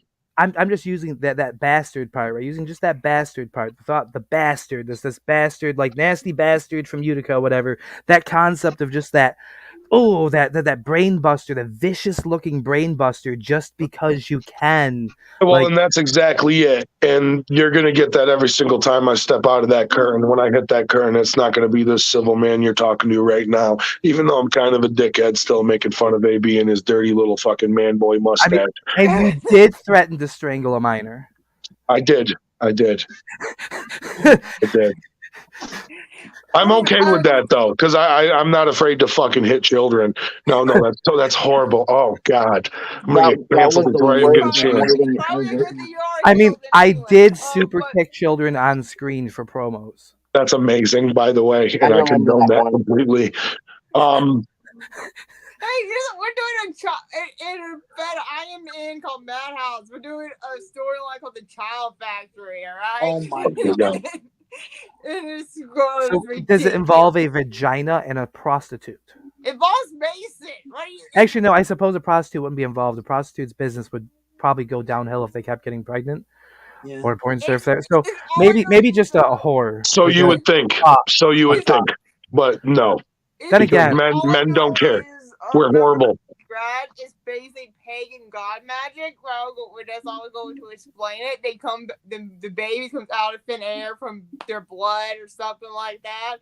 It's weird. The idea came from a high clown, right? I'm sorry. All I heard was fucking pagan god magic, and I fucking short circuited. And blood babies. Babies. Again, this is from Zelzabar's idea. This is the fun thing about E-Feds, and then not the fun thing about wrestling. This concept in E-Feds might take a look. This happening in an auditorium full of fucking 200 to 300 people, maybe not so fucking much. I don't know if it's a Sarah Logan looking bitch like pulling imaginary babies out of her arm and like whatever. Who's the chick that did the dirty tampon trick? Bea Priestley. Kill me. The fact that you answered that so fucking fast just bothers my soul. I loved it. I love, dude. If a guy did something like that, yeah. If a guy imagine if I took like dirty, shitty underwear and stuck them in someone's mouth, right. like Okay, I'm out of here in a minute. All right, do gimmick wrestling fucking characters work? Absolutely, that's what the business is fucking based off of. Before you're even an established person, you're probably going to have some shitty gimmick or character in another that's already been used 100 times before, because everything in this wrestling business has pretty much been used.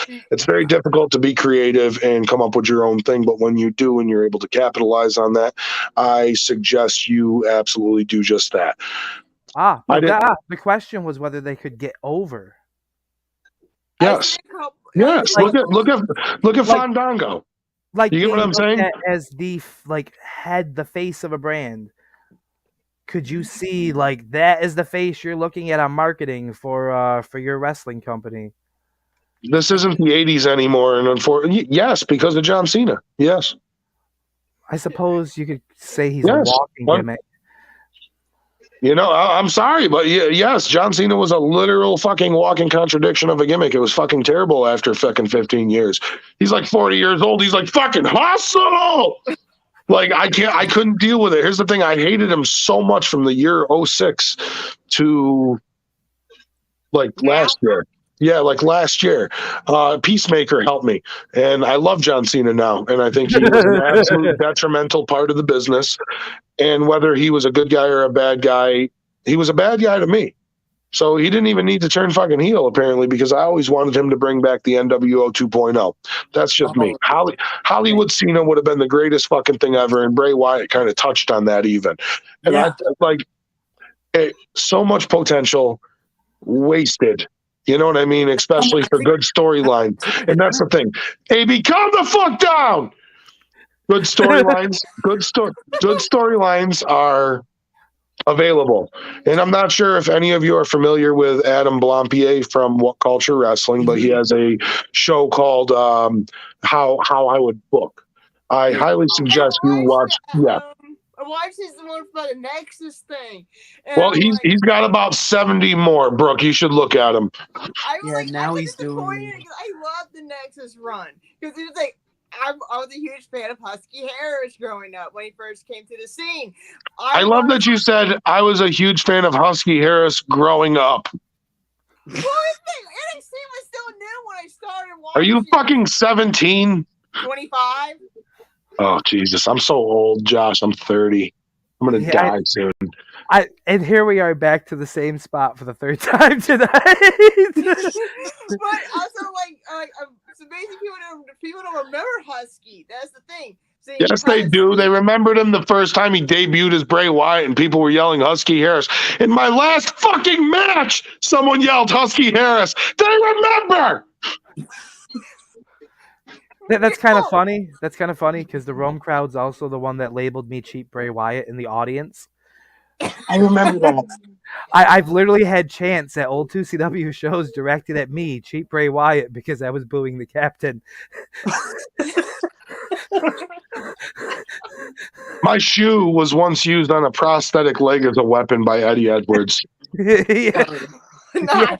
Yeah, I remember. I don't even want to explain how that situation ended up how it did. Hey, wait, no need. My God, I remember the fucking match with all the shoes in the ring too. That was the one. CW. My shoe, shoe CW. That was when my shoe was used as a weapon. He put my shoe on a fake fucking leg that somebody threw in the ring, and my shoe was used as a weapon. Oh yeah. It was almost just used as a weapon at one point. That's an E-Fit championship. Brooke, I wish you lived closer. If you ever came to a show, I would take one of your items and I would beat the shit out of somebody with it and give it back to you. Did you ever come to Pensacola? Oh, yeah, I can't wait to come to Pensacola. Hey, I know some promoters down here. I run my own insider blog to help out the wrestlers down here. I do interviews and all of that. I'm trying to branch out. Maybe we'll be in touch. Yeah. Or Brooke just makes her way up to New York and watches you here. If I had the money and find a way to get up there without Brooke, plane tickets let me and tell you. hotels. Let me tell you. Is Pensacola not in New York? Let me tell you, Brooke, you have ways. Trust me. As a female, you could definitely get a ride to New York. And if you find the right incel, all you got to do is show them one titty. What's Dear one God. titty for wrestling?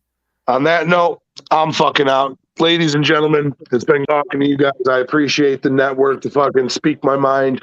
Talk to you guys. Josh, it's been great catching up. AB, shave your mustache. You look dirty. Brooke, it was great meeting you. Aiden, take care of yourself.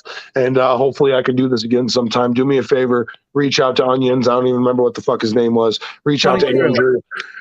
Triple M. See if you could get them in here. I'd love to fucking speak to some of the oldies. Even Man Monster. I don't give a fuck. Let's see if we could make a little reunion. You know what I mean? I'm doing my thing. Bring back fucking Elvis Wyatt too. That was my partner in that.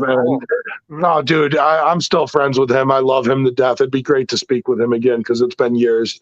And I know he started wrestling too, so I'm very proud of him. I'm surprised you didn't mention Ryan. Who the fuck's Ryan? Ryan Steinberg? Oh my God, Steinberg! Or Jeremy? Who the fuck's Jeremy? Oh, Flunky? One of the original boys. I love his mom. April is one of the nicest fucking people I've ever met in my entire life. Oh my God, I want to hug that woman. Jeremy's awesome. I have not seen him in years either. Holy shit. Get these motherfuckers. Fuck my names. Fuck Onions and fucking Triple M. Who?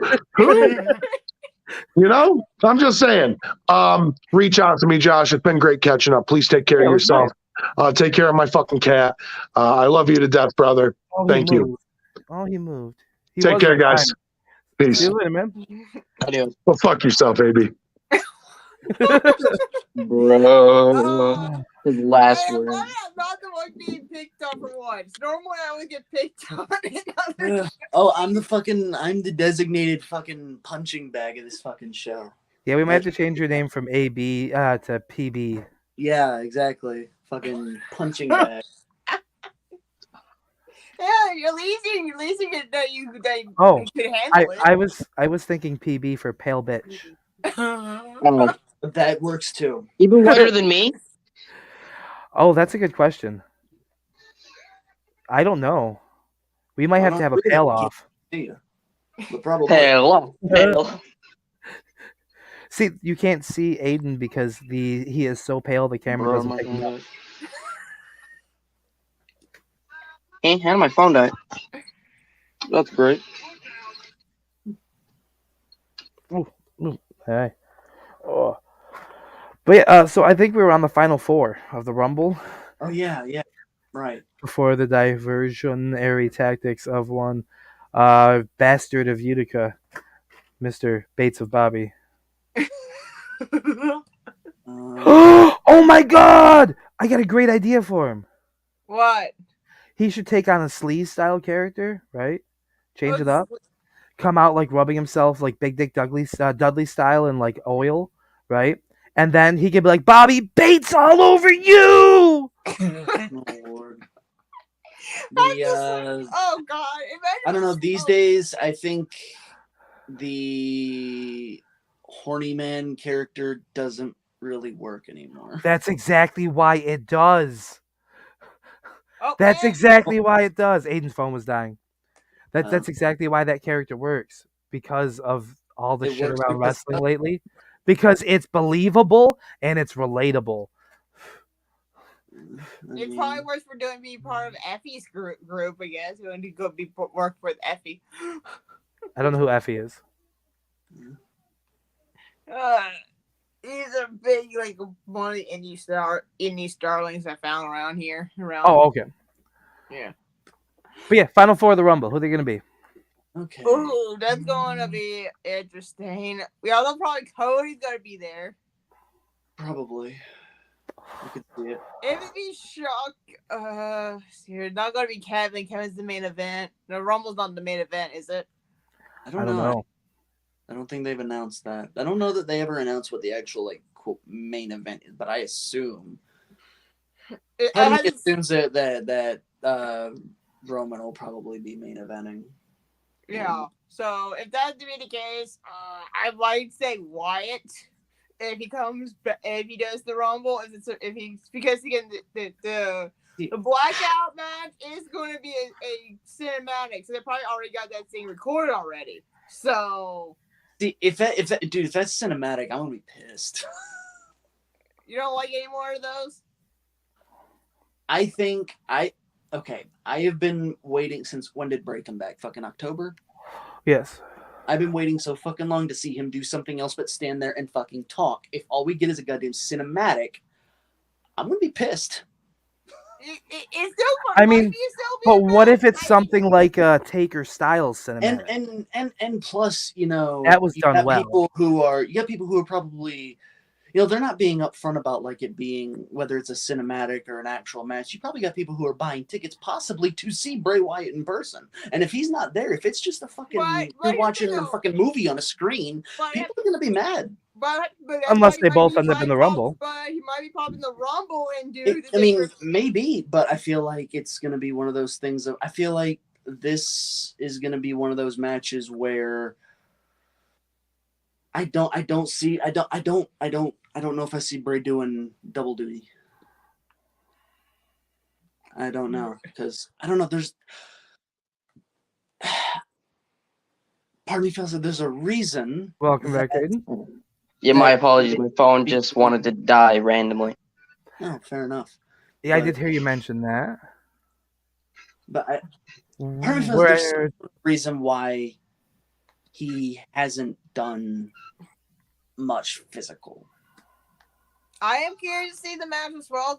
It might happen well if the regular match, if Wyatt might go over. Oh, we're talking about the LA Knight versus Bray match.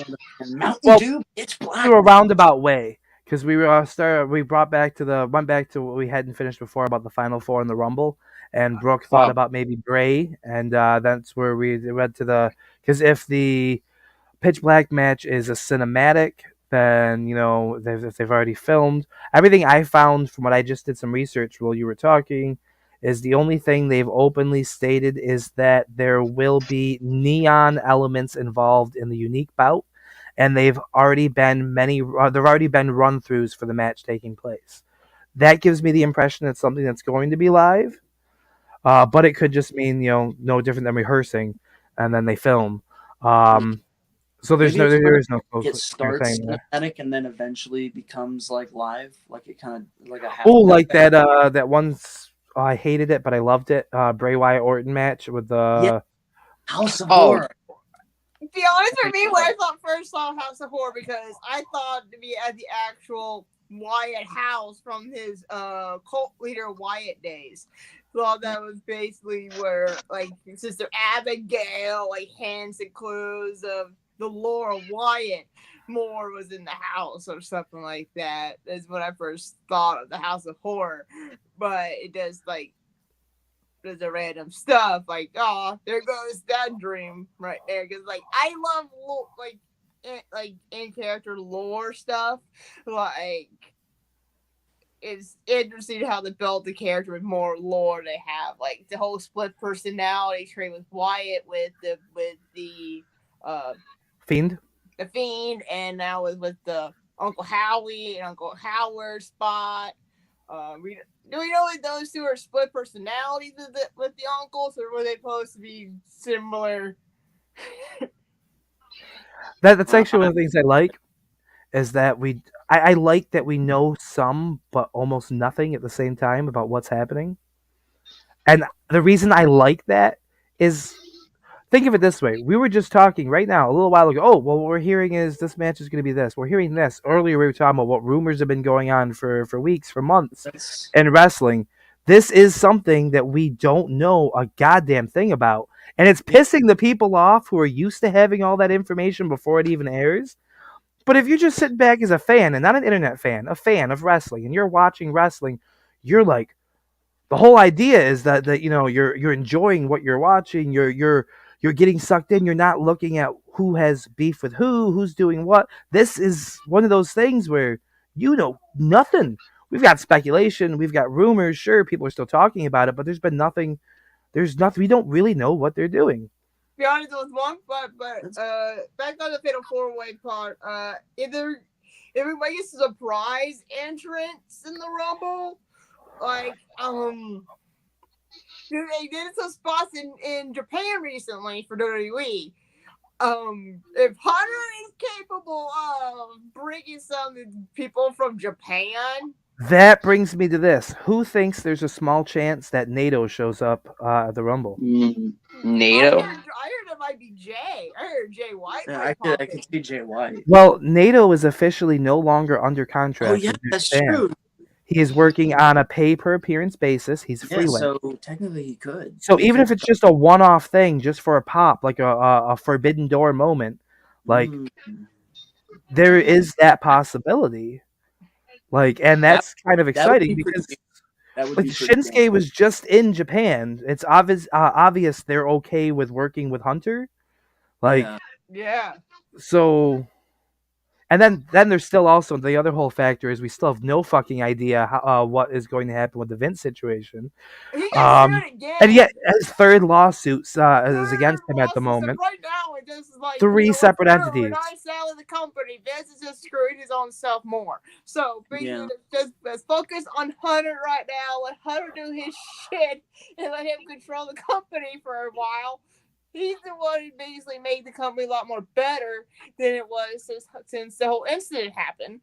Like, Raw got more entertaining. The storyline's getting better. Like, I'm sold between the whole Sammy and Owen situation. like they had me at Bray. Like, that's the whole reason I've been following anything recently is because Bray returning. Like, Aiden was there when shortly after I found out about Bray getting fired, and like I just dude, that like threw everybody off when that happened.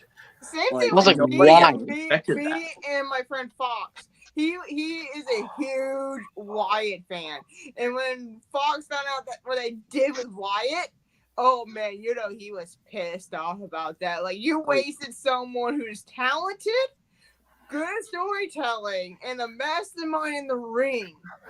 And like his best work in the ring is character work, and like the more like yes he is not the most gifted actual like athletically, but technical wrestler in the ring. But the gimmick and character don't call for that so much.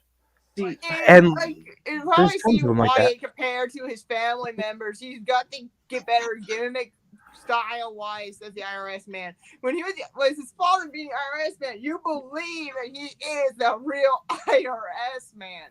Same thing when you believe Wyatt being a huge cult leader. So he got that down pat to be good with his gimmick building skills from his family.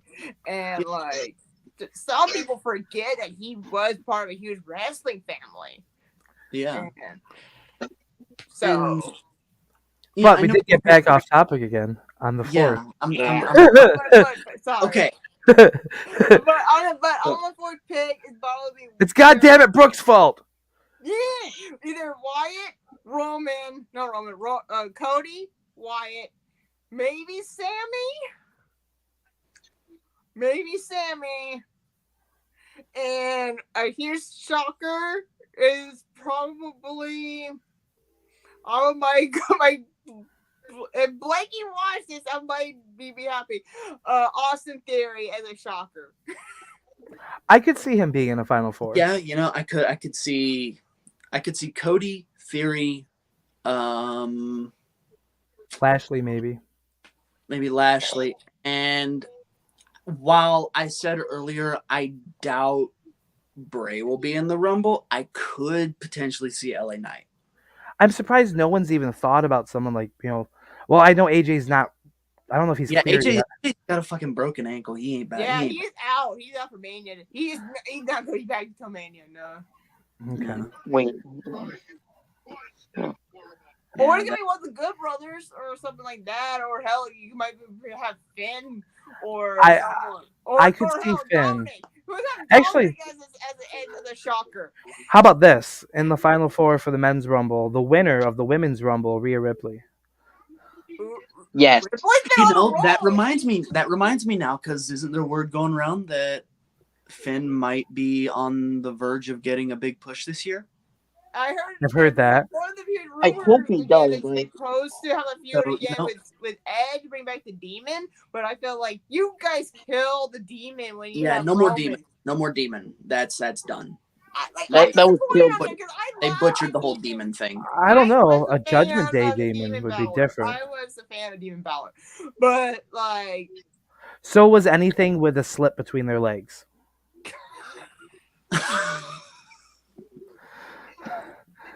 I liked Demon. If it was an innie and not an outie, Demon Balor made many a maiden moist. Version of the Demon, the main roster Demon was just too fucking hokey. Yeah, I like NXT Demon better. I do. Because it was like, it felt, I guess, special. It didn't feel like the main roster Demon just felt so fucking hokey. Mm-hmm. It's like, that was also under Vince. Demon, so he must literally be a demon. That was also under Vince. Yeah. The Demon everyone loved was under Triple H in NXT. Yeah, so I mean, Triple H with the main roster. Maybe like take it back to take the whole Demon thing back to its roots. Is like a special thing and not like the fucking split personality shit. It still kind of be a split personality. You can say that maybe. I know. I think he said at one point that it was like whenever he's doing the whole Demon thing in matches, it feels like he kind of takes over a different mindset. I wouldn't really call that a different personality, like a split persona though. It's probably just, like you switch off your nice switch, basically. Yeah, it's like you're getting into like big game mode, right? You mean Big Game John? Big Match John. Big Match John, that's right. Big Match John. Demon is Big Match Finn. Speaking of Big Match John, that I have trauma because of 2K18. Because of what? Because of 2K18. So usually people would have I don't know, Chris Jericho or some other jobber, some stuff like that. I had Brock Lesnar's that up, so I'm like, oh, that's great. I had Brock, Roman, Cena, Dean, and Sammy. All in a ladder match as I'm a 60 overall. I'm going, that's great. Oh wow, yeah, Big Match John. That's something to get over. But I like how he started with usually have jobbers, and I heard Jericho, so I'm totally taking that.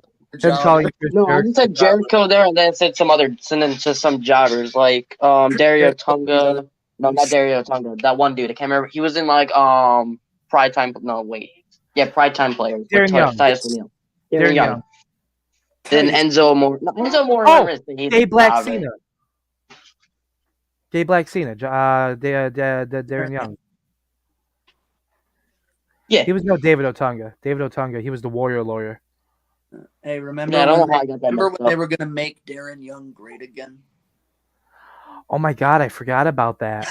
I never forgot about that. That was Bob Backlund, right? Yeah, Bob Backlund was his fucking. Didn't he have a manager back then, just so he can all that stuff? Yeah, Bob Backlund. Bob Backlund. Okay. He was his fucking life coach.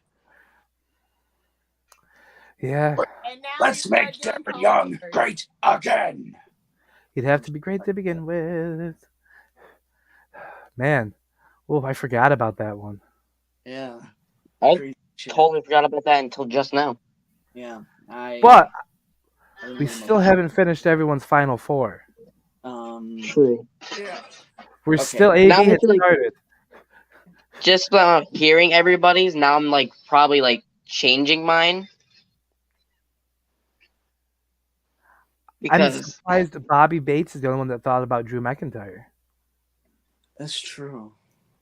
I don't know. Drew's in just such a weird spot because, like, I think Drew's gonna get like not eliminated like really bit like fast, but not really like he's not gonna last long. But he's not gonna last too like he's like in the middle. Yeah, I think he's kind of been knocked down a peg. He's now stuck in the tag team route with Sheamus. So. Yeah. That's what they just gotta split them two and just bring them back up to like higher. The Nacho Man. Ah! Andy Savage here. Yeah, there you go. Let's see. I gave my prediction, right? Well, you've mentioned Cody quite a few times. Yeah. Yes. You thought maybe Dom in the final four. Actually, speaking of Dom, I have like a good way Dom can get pushed in some sort of way. So Rey Mysterio eliminates Dom in the Royal Rumble to Rey to finally stand up for himself for getting tortured and all that. And then it leads up. Dominic says, "You know what? My real father is Eddie Guerrero." Changes his last name to Guerrero. That whole feud, and then Dom gets the win at Mania. I would love that because honestly, I actually do the like name. that. The thing with Dominic is the name Dominic Mysterio. Just the name bothers me so much. It doesn't fucking Dominic. It doesn't fit together. The name Dominic Mysterio does not sound good. I hate it. It is just a pet peeve. I hate that fucking name. And then it makes it like a Mania, like Eddie, like he should like come out like a low rider or something. Well, you know, like look with Conan when he came back for that one time in prison spot. So yeah. Why not? Yeah, drop you know, Honestly, WWE has a big history of making people drop either their first or last names. I think this is a time where it would be appropriate. Drop the fucking Mysterio part. It does not fucking work for you. Yeah, because he just legit betrayed his father, so why does he still have the Mysterio part? I got it. Dominic and Rhea get married on screen. Dominic, right? And he takes her last name because he doesn't want to taint he doesn't want to taint his children with that last name. We just like recycle the Canellis story. But more, that would work. And it's great too because we're making fun of it while also using it in a way that fits with the character and the story. Honestly, it would work. I think it really would work for him to be in that situation, like taking Rhea's name and calling himself Dominic Ripley. That would actually really work, I think. Dom Ripley. I think it's already a shit name or something. Here he comes, Big Dom Ripley. The lady husband, the lady husband thingy of Rhea Ripley. We hear he's an expert mountain climber, folks, and we're going to see it on display tonight. Oh, God. In the bedroom, I call her mommy, but out here, you can call me Poppy.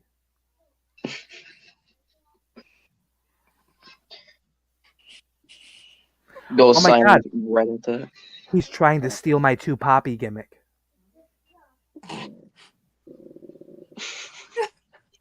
That can't fly. Son of a bitch, I just realized that. That's what he's doing. He's stealing my 2 Poppy gimmick. Oh, shit. No, sir. That can't happen. Well, no one. I mean, on the bright side, at least I know it was a success if it's made Dominic Mysterio actually get over. Yeah. I fucking love what he's doing right now. I do. I really do. Especially when he got out of prison. That prison, Dominic is just bam. And all the social media shit with it too, like MVP posting the picture of this guy's the whole time telling me I'd never make it in prison after doing it was like 4.5 years or 7 years, some shit in prison, like MVP season time. Oh my God! Ooh, Cody Rhodes, champion, right? After WrestleMania, okay? Got it. And he doesn't, because he wants to prove that, this wasn't just a fluke. He goes out Monday night, right? And he honors his father in talking about the hard times he's been through, right? And puts out his own version and puts out promo. He did an open challenge, right? And out comes Dominic Mysterio with Rhea Ripley, and he can be like, "You don't know about hard times, SA. I've been in prison, man. You don't know hard times. That is perfect. I'm gonna show you hard times, SA, because I'm choosing to accept your open challenge. And with mommy as my witness, now. with mommy as my witness, Holmes, I'm leaving here tonight the WWE champion." I can picture this. I can picture this perfectly. I can see it. Yeah, someone needs to clip that. Triple H, like right now. Send it. Hey, there is already selling mainstream product of wrestling. They're already selling eFed ideas already. So here we go with another one. Okay, well, funny story. Back in the day, I did the written eFeds with a guy named Nick Dinsmore. I don't know if you know who that is, any of you. And I was doing a character that was the cousin of my main character, the Josh. He decided he wanted to be just like him, so he called himself the Daryl. He was mentally handicapped, a mentally handicapped cousin, the Daryl. Okay. Are you the reason why we have Eugene? If you go look up Nick Dinsmore right now, Brooke, if you don't know who he is, he's most famous to many people as being Eric Bischoff's nephew, Eugene. No. I'm trying this by saying, were you the reason why we have Eugene? All I'm saying is he was a wrestling machine in OVW doing written eFed shit in the same company I was, where I was doing the Daryl, and then 6 months later, Eugene's on WWE TV. So I'm not saying anything, but a lot of guys used to do eFed. Like Al Snow was in him. I helped work on Al Snow's poser image, and like that was the whole reason he wanted to do it, was to get a poser image of himself. Fucking X-Pac did it briefly. One of the Bushwhackers, Luke, I think it was. Blue Meanie did some stuff here and there. Like, me. So like seeing people like JD Drake and the promo variant these days is, yeah, but like at the same time, I know this shit because like these people were doing this shit back then too. Like I wouldn't be surprised if someone went deep diving enough they didn't find Austin Creed doing this when he was younger, like a kid, like the written shit. Oh, I could so see him doing. I could totally see him doing, yeah. I could totally see fucking Woods doing eFed. I could see him do it too. I could see Woods. I could see Adam Cole. Who else? Ethan Page. Yeah. Even Johnny Gargano, the guys that are big into the toys. Mm-hmm. Come on, you can't tell me that they wouldn't have been into this too. What was that Ryder or Matt? Wherever he goes right now, like something Matt something. Cardona? Matt Canardo, yeah, I can't even pronounce it. I could picture him too. Like, was it Kurt Hawkins? What about the rumor that Cardona might be coming back to WWE with Chelsea? I would love that. He's trademarked. He trademarked Zack Ryder. Yeah. He now owns the trademark to the Zack Ryder name. Would I be the only one to mark out if we happen to see in the Women's Rumble first Chelsea Green come out, get eliminated quickly because she didn't really ever had anything anyway other than titties? They're not even real titties, so like it's not even great, okay? Like her two fake titties aren't even nice as one of my wife's real titties, okay? Like, unless you probably break her fucking wrist again out there. Yeah, but if we see this and then Men's Rumble comes along and you hear the radio. Yeah. Tell me everything you know. I would pee myself. I would pee myself. Okay. I was screaming. Like I loved Zack Ryder, and I knew like the gimmick, the whole thing, like it was never going to be. And I don't care what Bobby said. A gimmicky character wrestler is never going to really be that over enough to be like the world champion, the main guy. You're never going to see somebody like a Duke the Dumpster Drozy as the head of the table. No, you're gonna see fucking. And that's fine. BDS. And that's fine because you need these gimmick characters, these type of things, anyways, regardless. Because there's only room for so much at the top. Everything goes down. They're still making a paycheck at the end of the day, and ultimately, when it comes to these people, is it doesn't. Yeah, I could too. Oh, House of Black. Oh, I can. House of Black could be another group of e-fetters. Especially, I can definitely see Malachi Black. Yeah, definitely. Malachi. Also, Buddy Zelina. Murphy. I can see Zelina doing this shit too because she's just a big dork. Yeah. But I mean, I'd love to see Zelina doing anything, and I don't care if her boobs aren't real. I'd still be okay with them. Yeah. Sorry. I think Brody King would probably be an e-fet. Fuck, I could see Colt Cabana doing this shit. Oh yeah, 500%. I mean, if you go back and listen to like the Colt Cabana CM Punk interview that ROH, I think it was, did years ago, where they talked about like somewhere around this time frame, like, you know, eventually being like working against one another and being this whole like, oh, how did these guys go from being such great best friends? But of course they said it at like WrestleMania. But like, and now here we are years later and they hate each other, and I'm just saying. And but like they talk about a lot of the stupid shit like they would do. Like Colt Cabana talked about just walking around and cutting promos on people in everyday life. He'd be at work cutting promos on people as like his so I could totally see someone like him doing something like this. Sammy and Kevin. I think Kevin Owens and Sammy probably wouldn't do it. I don't know about Kevin. Well, you know, it's funny if you hear Kevin Owens. I remember hearing an interview with him once where he talked about he learned English. Foley did, yes. So I could actually see that. I forgot about Foley. Yes, Foley did do some of that. Oh yeah, that's right. But yeah, like KO, I actually could picture it because he was like a psycho for wrestling. Sammy, I definitely could because Sammy's got a certain sense of humor to him. Mm-hmm. Like I've met Kevin like in real life, like when he was still Steen on the Indies. We have a shirt actually of him hugging you. Yeah, I made T-shirts of him during a show. He's defending the championship against coincidentally one of the guys Bobby mentioned is helping train him, Isis Effects, and Isis was friends with a friend of ours, and so like when we talked to him always before the show, so like we're obviously cheering for him, right? And as I'm telling like Kevin he sucks and then like all sorts of random shit, they're right outside the ring, and he looks to me, he's like, "Do you kiss your mother with this mouth?" I'm like, "No, but I kiss yours."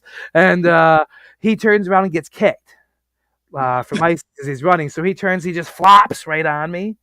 So you literally have like when he did his thing in NXT, he made his thing and did the whole hugging thing, and then ended up power bombing Sammy because you got the call first. I actually tweeted out tagging them all, like, Sammy, don't feel bad. You can always I got the call first here with the hug because of the but you know, like Kevin was a pretty cool dude, but I don't know if he's the kind of dude that would strike me that would do this for a hobby. Maybe I feel like or for like fun or for shits and giggles. Sammy would, to me, only because he's a very big, like, he's kind of a big dork too, like in a different kind of way. Here's someone that I just thought of that I could totally have seen doing E-Fed, fucking Chris Hero. Yes, I could have seen that. That dude is the Claudio nerd. Honestly, I could have seen Claudio too. Like maybe. But Hero especially. Adam Cole. Yeah. Oh yeah, he mentioned Adam Cole already. Brooke, way to just ignore AB when he talks, okay? Yeah. I know he's used to women not related to him ignoring him, but like you didn't have to add to it. What was that? Point proven.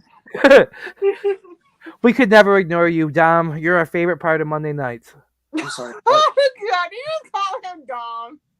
Oh, I mean, fucking week 1. yeah. And that was before we even went on the air. I'm like, babe, come here. Look at this. He looks like Dominic Mysterio. And the only reason was because I was trying to find one of my hats and I couldn't find it because I was just having like shitty hair. So I just grabbed one of my fucking like beanies and put it on. And No, it's so our Southerners like that. Bruh. I think I got lost. What Southerner were we insulting? I don't know. I don't either. What was it? Was it? I mean, like we've said a lot of random stuff over the last X amount of time, so I get lost very easily in these things. Like I said, this is the podcast for ADDH people who have trouble keeping track of a regular conversation. Yeah. They don't have to worry. We jump around, so they don't have to. And this, remember, is why we're better than Markiplier. Exactly. Also, because of Free the Nip. Come on, Brooke, join in. No. Oh, damn. It was worth a try. I might have been able to get my wife to wake up and watch under that case.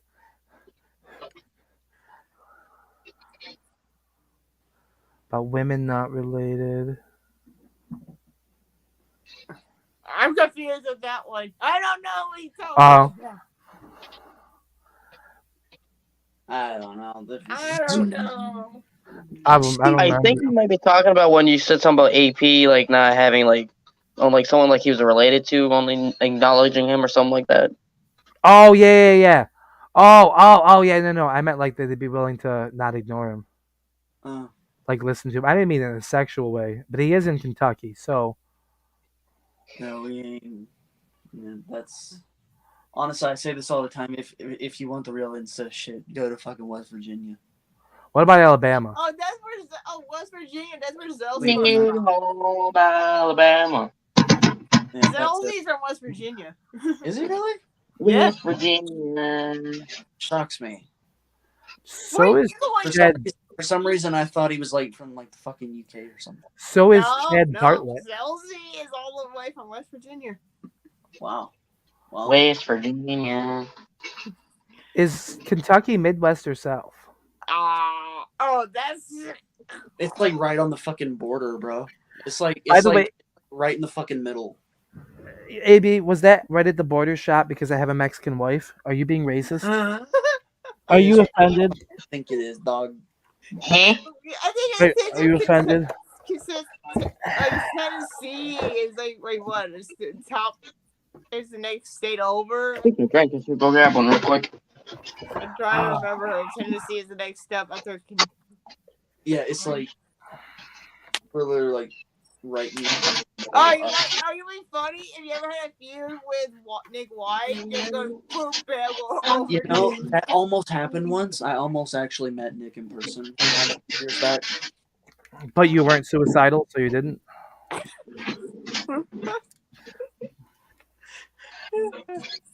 Yeah, pretty much.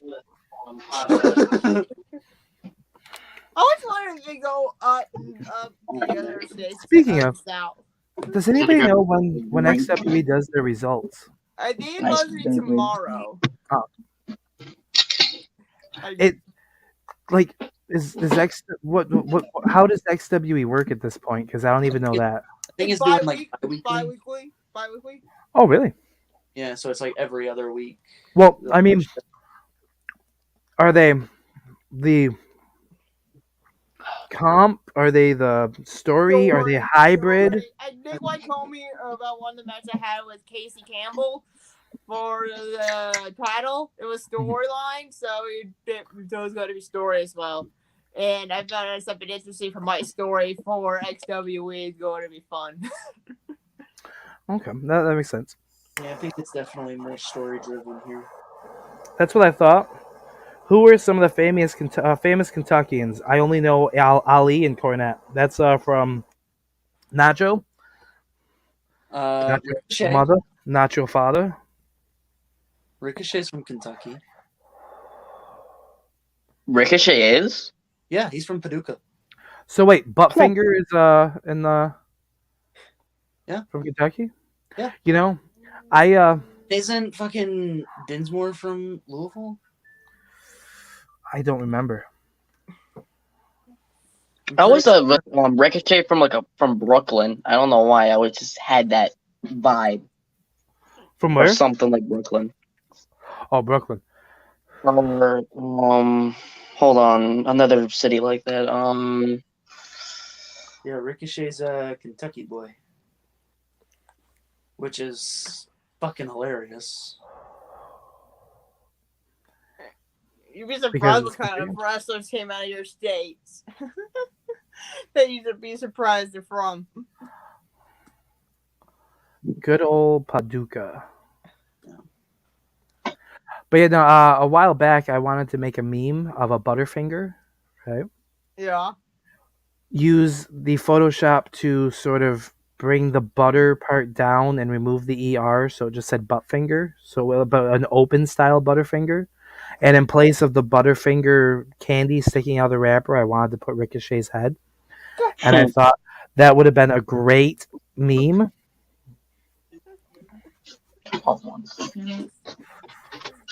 Yeah.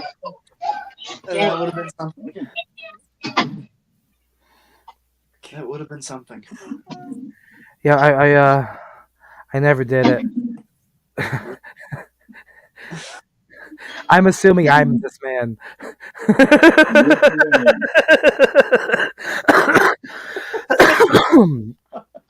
I bet you Nacho's over there munching on some Swedish fish right now. Swedish fish sounds so good right now. That was always his snack of choice. What? The Swedish. On the movie. All right. Free content. Come on, spell out the free content. This nigga's dick grew like fucking 10 inches long. Huh? His testicle just went. What? In I don't know. The movie. What type of movie are you watching? Come here, let me show you. Okay then. I'm wondering if I should be concerned about what my children are watching. That's your call. All I hear is just something about free content, 10 inches, and testicles. I don't know. Is this...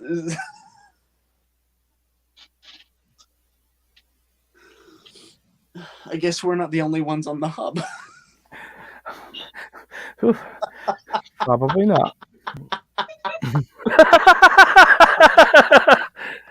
Yeah.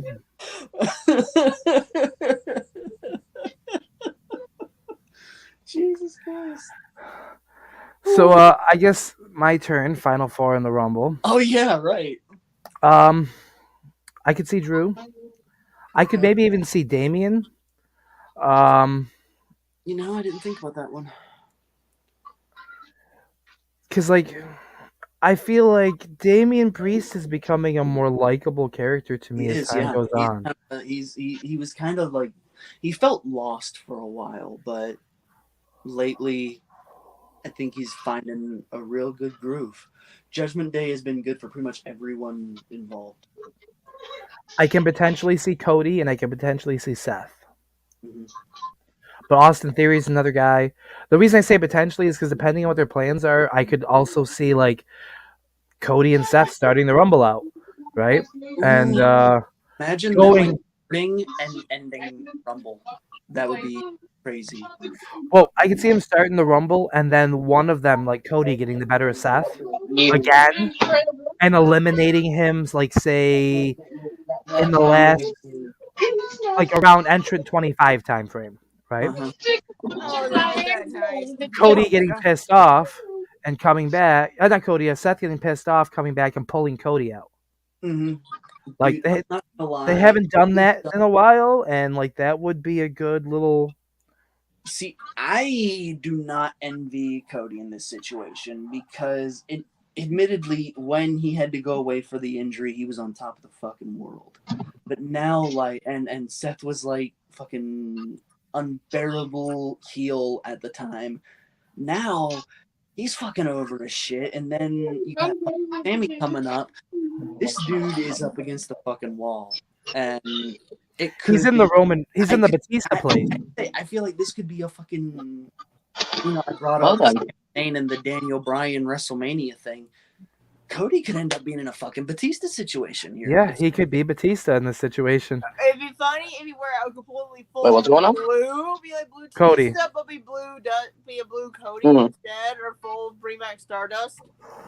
Yeah, I don't know about that, but Aiden, we were talking about how Cody going in with this Rumble situation, like he could end up in a Batista situation because in the time frame he's been gone. Seth Rollins went from being like the douchey heel nobody liked, like to being massively over. Sami Zayn's so over right now. Like Cody doesn't have that momentum he did when he came back. And now if they are thinking about putting him over in the Rumble, it could be like the Batista winning instead of Roman or Bryan or any of them that 1 year, like that really pissed people off. Like, oh, should have been this, should have been this, should have been this. And even if he's in that spot, right? And they said, okay, hold it back. There's always next year, right? Or they give it to him the following year, then he could end up in the same spot Roman did, where people wanted him to win the Rumble, and then the following year, no, we don't want him. Like he is. There's something about that spot when he's kind of like in a sticky situation, really.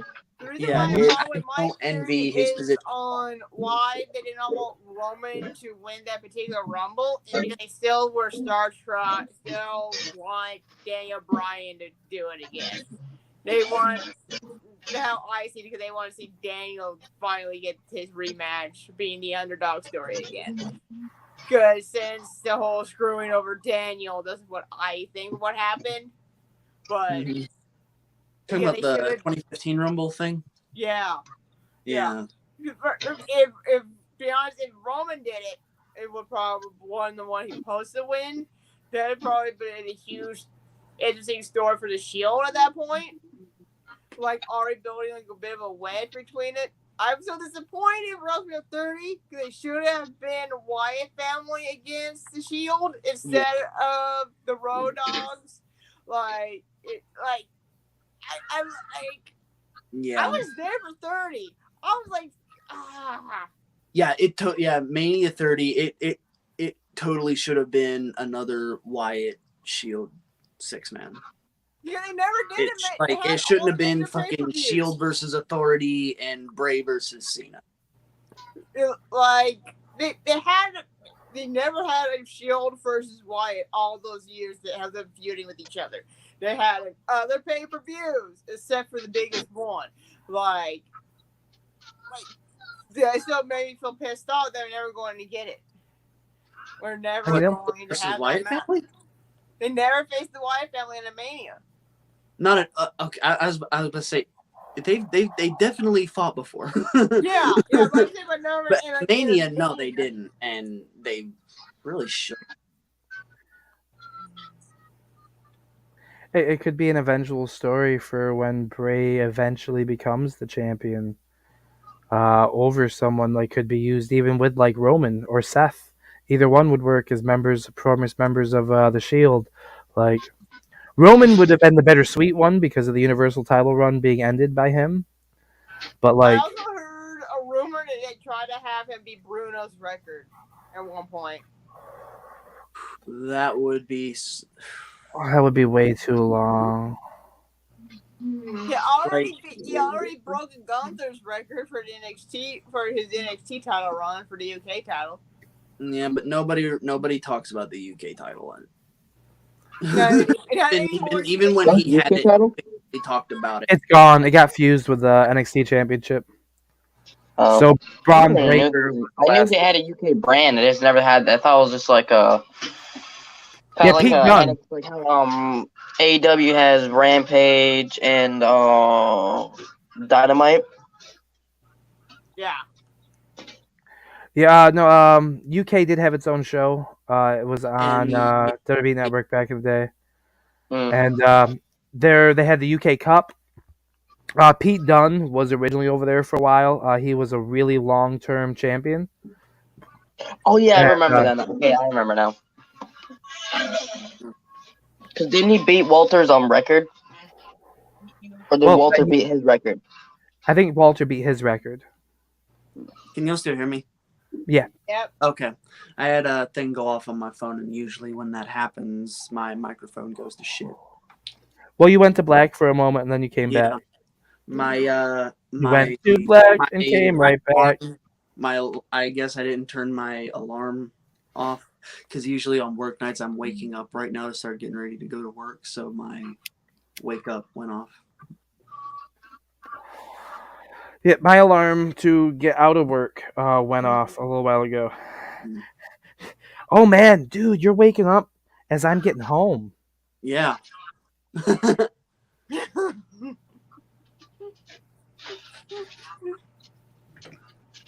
You know, if we did have to record, maybe we could record on a Wednesday night. Yeah. That's what I was gonna suggest. We're already done. Do we want to discuss the elephant in the room or save that for another time? Which elephant? Subject. Like that whole subject. Oh, I planned to. I just forgot to. Oh, well, we just want to go ahead and, I mean, we've already started. Might as well commit. Right? Who says men have commitment issues? But still, like, there might be some hiccups coming up here. Bruno had hold title for like 7 years. That's like the longest reigning champion in like history. Yeah. 7 Yeah, or 8. Hogan. I think it was almost full 8. But yeah, it was at least 7. Hogan had like 4. Roman's gonna beat Roman. He's probably gonna beat Hogan, and then that's it. Probably. I'm not gonna see Roman holding a title for 7 long years. I just can't. That's overkill. Yeah. It was doable back then. It's not now. Yeah. Times have changed. I will say I do. The old Roman, I hated the gimmick, but this gimmick I like. I just tired of seeing the same person hold the title like nonstop. That's why I kind of hated Cena for a while because he just kept having that title nonstop. The cool thing about Roman is like you start to get sick of him in this role, and then something happens that something just happens that makes it interesting again. Sammy. What I will say though, Sami Zayn. Yeah, because like it was getting stale for a bit, and then Jimmy Uso came back, and then it heated up again. Then Sammy started getting involved when it started getting a little stale again. Then Solo got involved. And now there's this stuff going on. Best debut ever. Like every time it starts getting stale, they add something to make it interesting. I will say that there's definitely been some let's see, what was it? Not gonna lie, it's better when it's a consistent reign versus someone constantly winning it back. I agree. Yeah. I like that. Charlotte? Like Roman has had an all-timer reign. Absolutely. Which is amazing in this day and age because we have short attention spans. Yeah. So the fact just look at this podcast alone. How many times have we gotten distracted from a conversation because shiny, and then exactly it's gone. Roman, this whole tribal chief run of Roman Reigns has and the fact that he's been able to remain consistently interesting this whole time has cemented him as the guy. Bar none. What I will say. Back in Crown Jewel and Logan and Roman had that match, that's like one of the times I was like really interested in a Roman match. I'm like, wow. Yeah. Just like the spectacle of seeing him fight this fucking YouTube douchebag. Who is surprisingly fantastic in the ring. And I thought that Shawn Michaels taught him how to wrestle because of this. That switching music though was, oh my god, that was awful. That's when he like messed up his foot when not foot, but I think he tore it during that, and then he did that, and then the match ended. I don't know. I loved his lariat, his Hangman Page lariat. His fucking buckshot. That was beautiful. He does it better than fucking Hangman. I think he does the buckshot better than Page. I'm worried about when Hangman does that spot when he does the buckshot. Like one move when he does the spin. That'd be a bad. You know, they said, I think, didn't they say that could have been where Logan fucked his leg up, was on that spot? That was suggested. That was a possibility. Yeah. But man, but he still followed through and looked fantastic. Like Logan Paul is a fucking shit, and personally, I can't stand the fucking guy. But I can't deny that fucking like talent for wrestling. Like he's a fucking natural. Hit 3 matches, and this dude is better than fucking Dominic Mysterio in the ring. Yeah, and Dominic Mysterio is a Mysterio. He's going to get a bit better. And his gear is a bit different now.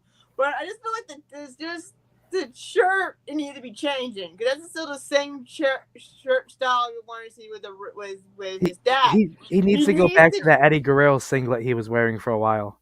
He needs to go. He wants to escape his father's, either will go back to be Dom, so he doesn't be connected to Eddie or to Ray. Dom Ripley. Yeah, Dom Ripley. That's the thing right there. Dominic Ripley. I don't know if Dom's still making it canon that hey, your real father is Eddie. So, come on, everyone should remember about that whole storyline, that your own custody battle was on a freaking briefcase. Yeah. Imagine. It'd be actually additional fuel for the feud with Ray. Being like, all that time denying me from my real father. Yeah, that's what I was talking about not too long ago, how he could be, booked and all that. Wait a minute, I just realized something. This is the ooh shiny moment. Yeah. Has that always been there? Yes. Yes. It has always been there. Have I been sitting next to this fucking turd this whole time? Not this whole time. But yes. For a while it was because that wasn't there. That wasn't there when we started. It was there for a while. I was next to it. Yeah. Last week, week 1, Kiwi was under it. Oh yeah, okay. So I mean, it's fucking fitting that I'd be next to the fucking turd this show I've had. Jesus Christ. I don't know. I will say I think this show is probably better. This episode is probably better than the last one. It might only be because everyone can hear everybody, even though we keep talking over one another. Yeah, but we should institute the Miz policy. Hand goes up, mouth goes shut. Yeah. I can't really do that. But if she goes down, the mouth can't stay shut.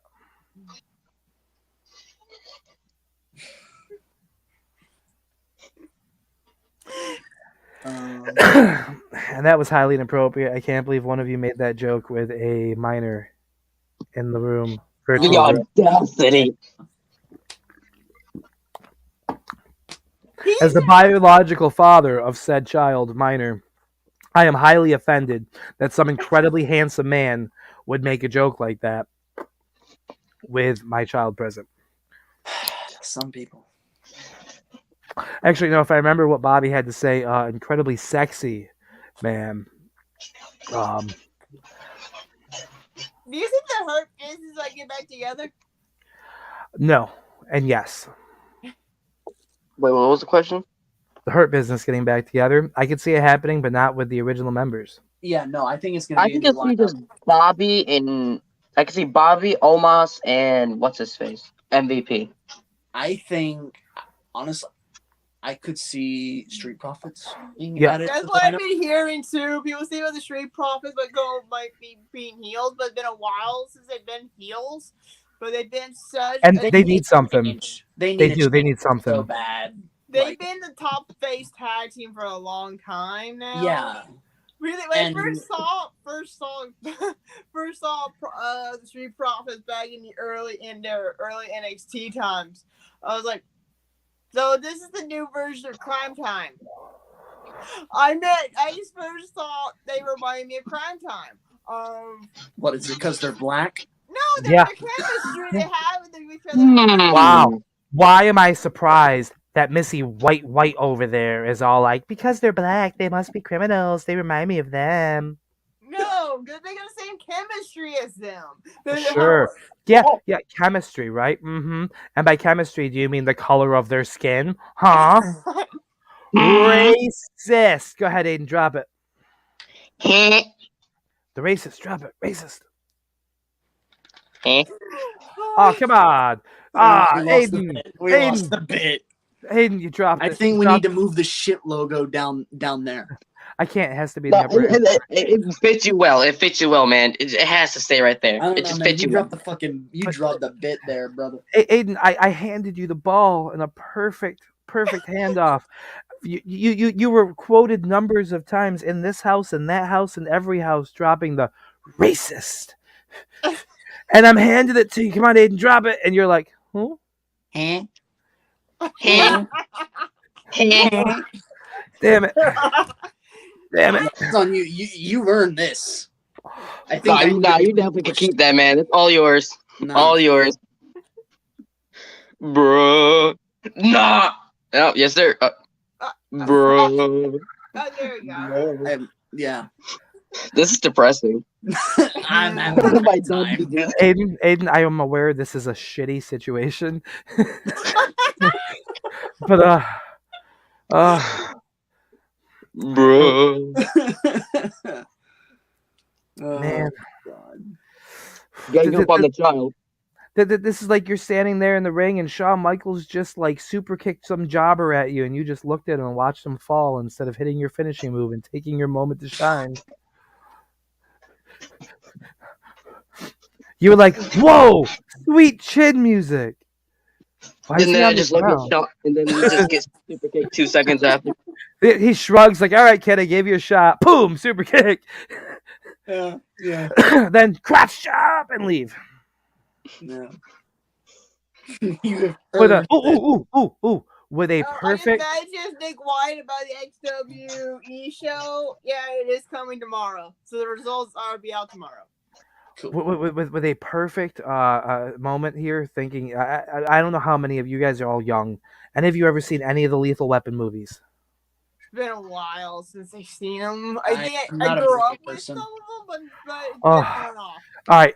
In every one of the movies, Danny Glover has a number of moments where he just drops a "I'm too old for this shit." Yes. Right. That type of moment with current Shawn Michaels after doing the dual super kicking the one dude, he's just staring. He's like, "I give you a shot." Boom, super kicks, rolls out of the ring. Camera's cutting on him as he's walking up. I'm just too old for this shit. Yeah. I was this was the DX moment where they had the Pinnacle come out with it when they interacted with the Pinnacle. Imperium. How they interacted, like when Trump said, "I retired."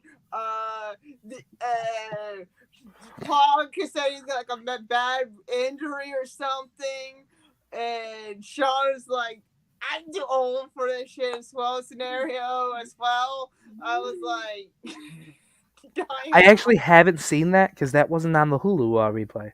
It was not on the Hulu replay. Well, maybe not. Well, I haven't finished the whole thing. I've only gotten about 45 minutes in.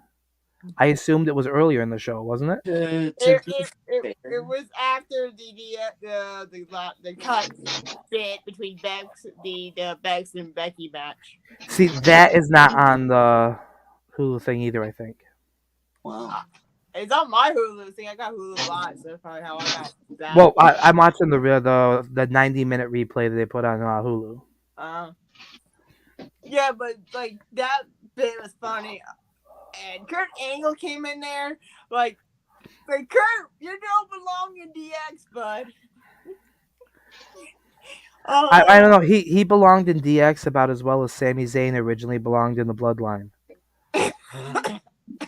Well, he was trying to be part of the Shield at one point. Yeah, I do remember that. I think that's when Roman or Dean part of DX and the Shield. Triple H was in the Shield briefly too. Oh, he was? That was like in a live show. Yeah, he all suited up at the Triple H. He was helped him with the power bomb. Like, it was fucking cool as shit to see.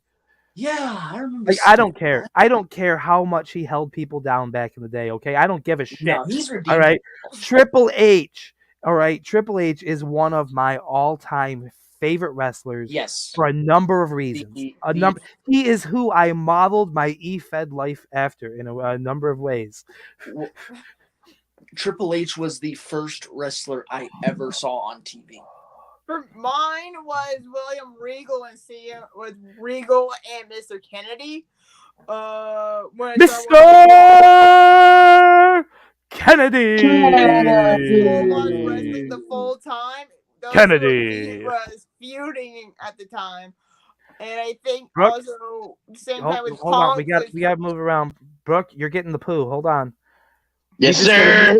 The Mr. Kennedy moment, and you spoke during it.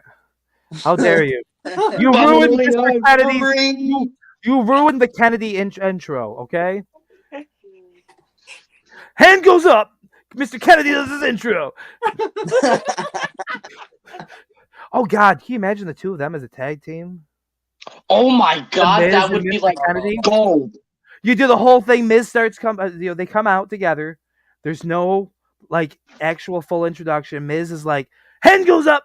This whole hand goes up thing, and Mr. Kennedy calls the mic down, and Miz is just doing this whole thing, and like the fans are all, of course, booing the whole time as he's doing his thing, and Miz is like wagging his fingers at him, and like Mr. Kennedy has to pause in the middle, and he's like, "You shut your mouths, you shut your type thing," and like it would be great, it would be fucking great, I'd love it. Like, I think Kennedy and Miz as a tag team or as a feud would have been some really good shit. I think like Kennedy would have like taken the total piss out of the Miz in a feud. That'd have been some great promos. You know what I love the one it mentioned about tag team with the Miz. I kind of did enjoy when he teaming up with R-Truth. Oh yeah, awesome Truth. That's a. Does anyone remember when Goldust and R-Truth teamed up? Oh yeah, the Golden Truth. They literally just tried to recreate the Booker T Goldust thing without the Tourette's. Well, Booker T gave Truth the okay during one segment, I think, if I remember correctly. Which is hilarious. Like. Okay, put everybody on the spot right now. One at a time. We'll start from the shit. And then we'll go down to the AB. And then we'll move over to Aiden. And then we'll come back up to the Lord of Shite. Alright. Royal Rumble winner, go. I'm going to probably go with Sammy. Royal Rumble winner, go. You're on the clock. Clock's ticking. You're on the clock. Royal Rumble winner. Go. I guess Cody. Because of the kind of like edge build-up kind of thing they did in like 2021. Mm-hmm. I am also saying Cody. Okay, we got a 50-50 split here. All right. Under one circumstance. No. Unless one circumstance. Okay. The circumstance being The Rock. That's rumor. I heard it once saying that The Rock turned it down. They're just saying, does The Rock really need to win the Rumble, though? That's my thing. Like, does he kind of need it? Well, if they don't split the titles and Roman doesn't drop them, how else does he wrestle him at Mania? If that is going to be the plan. If I'm fantasy booking, the reason why Roman and Rock feud is basically the head of the table spot because that's not a match that needs a championship. It's like basically who's the head like, on the thing is, family. If Roman has the titles and it's for the title, you already know who's winning the fucking match. Do you? Yeah. Rock ain't winning. Why would Rock come back just to win the title? Yeah, the Rock ain't coming back to win the championship, then probably just relinquish it the next night because he's not coming back for another run. He's got another fucking movie to make, more than likely. And it's not possible to show up for a couple of pay-per-views over the course of the year like Brock Lesnar did to defend the titles. I don't see Rock doing that. I don't see Rock doing that. It's not possible to have and build to go from first the babyface going in against Roman to coming out the heel when he's doing satellite calls that he records ahead of time for Raw, talking about being the champion and anything else coming up. It could be doable. It could be. That doesn't mean it would be good. And he just had that falling out with DC and WB. So the only other thing on his plate major right now is that Santa Claus movie he was doing with J.K. Simmons and the XFL that he's the owner of. Honestly, I think that even with like how and his stock just dropped in the acting field. Do what? Because his stock just dropped in the acting field because of Shazam. So like he's no longer like this box office hit all the time. I think it's another thing of I don't know if he can physically handle it. You remember, when he came back in like 20 Goldberg couldn't physically handle it either, and they put a belt on him with some quick matches. No, I mean like The Rock came back for like what those two matches with Cena, and after both of those matches, his body was torn to bits. He basically had to have surgery on every part of his fucking body, and now he's even older than that. I don't know if he could. I don't know that he could actually do it. Oh, I'm not denying that necessarily, but the movie ended up being not successful, not what they needed to dictate a success, and everything about DC changes after that, and everything just got more and more bad press from it, and that's one of those things. And it was one of those things he talked about being a passion project, something he put all a whole bunch into. Mm-hmm. So there's a reason they call it the 15 minutes of fame. Not saying he's going to become not famous, but rebound eventually. The star might be on the fall, and something as simple as WrestleMania back to the fan base that built him to begin with when he needs to rebuild. It's no different than a politician losing an election and they go back to their grassroots. They start back in their home territory, building back up that recognition that what have you done for me lately? This is what I've done. This is why you should still support me. I'm just saying, that's the way I see it. I mean, and again, the lighter scheduling, you the right people, you can have the right style match. Ric Flair, despite looking like shit, was able to wrestle his last match, but he doesn't want it to be his last match after all anyway, with people who were able to still keep him safe. The WWE style is already safer than most wrestling styles to begin with, and with the right opponent, someone especially more WWE trained, like your Romans, or even basically any of those people. Even Cody could work in a situation like this down the road, who can protect the other person enough that it's an acceptable. Like, look at Owens and Austin from last year WrestleMania. Like, we got a decent length to it. They found a way to still work it and make it work. And Austin stayed safe the entire time with the right type of opponent. And to be fair, it wasn't that bad either. No, and so, I mean, under that situation, you giving him a Brock Lesnar-ish kind of schedule, like, okay, you win the title at Mania, we're going to have you do a couple Raws, no wrestling, just, cut a couple promos here and there. We'll have you wrestle at... See, what's after Mania, the next bigger event isn't until the summer.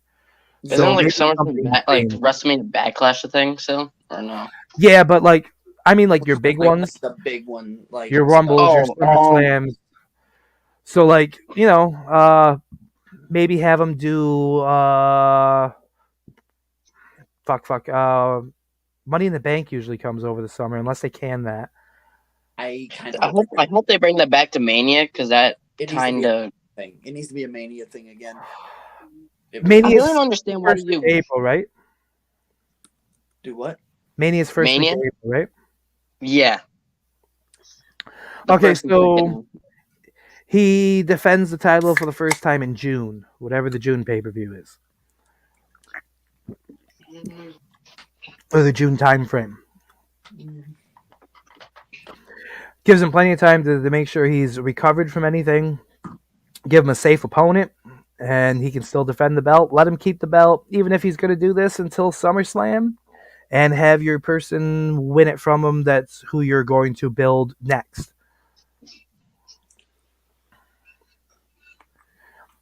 What would be a bigger moment for somebody like Cody Rhodes?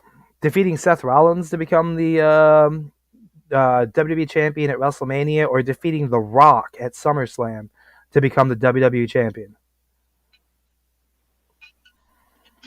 I mean, undeniably, taking the championship from the fucking Rock would be massive.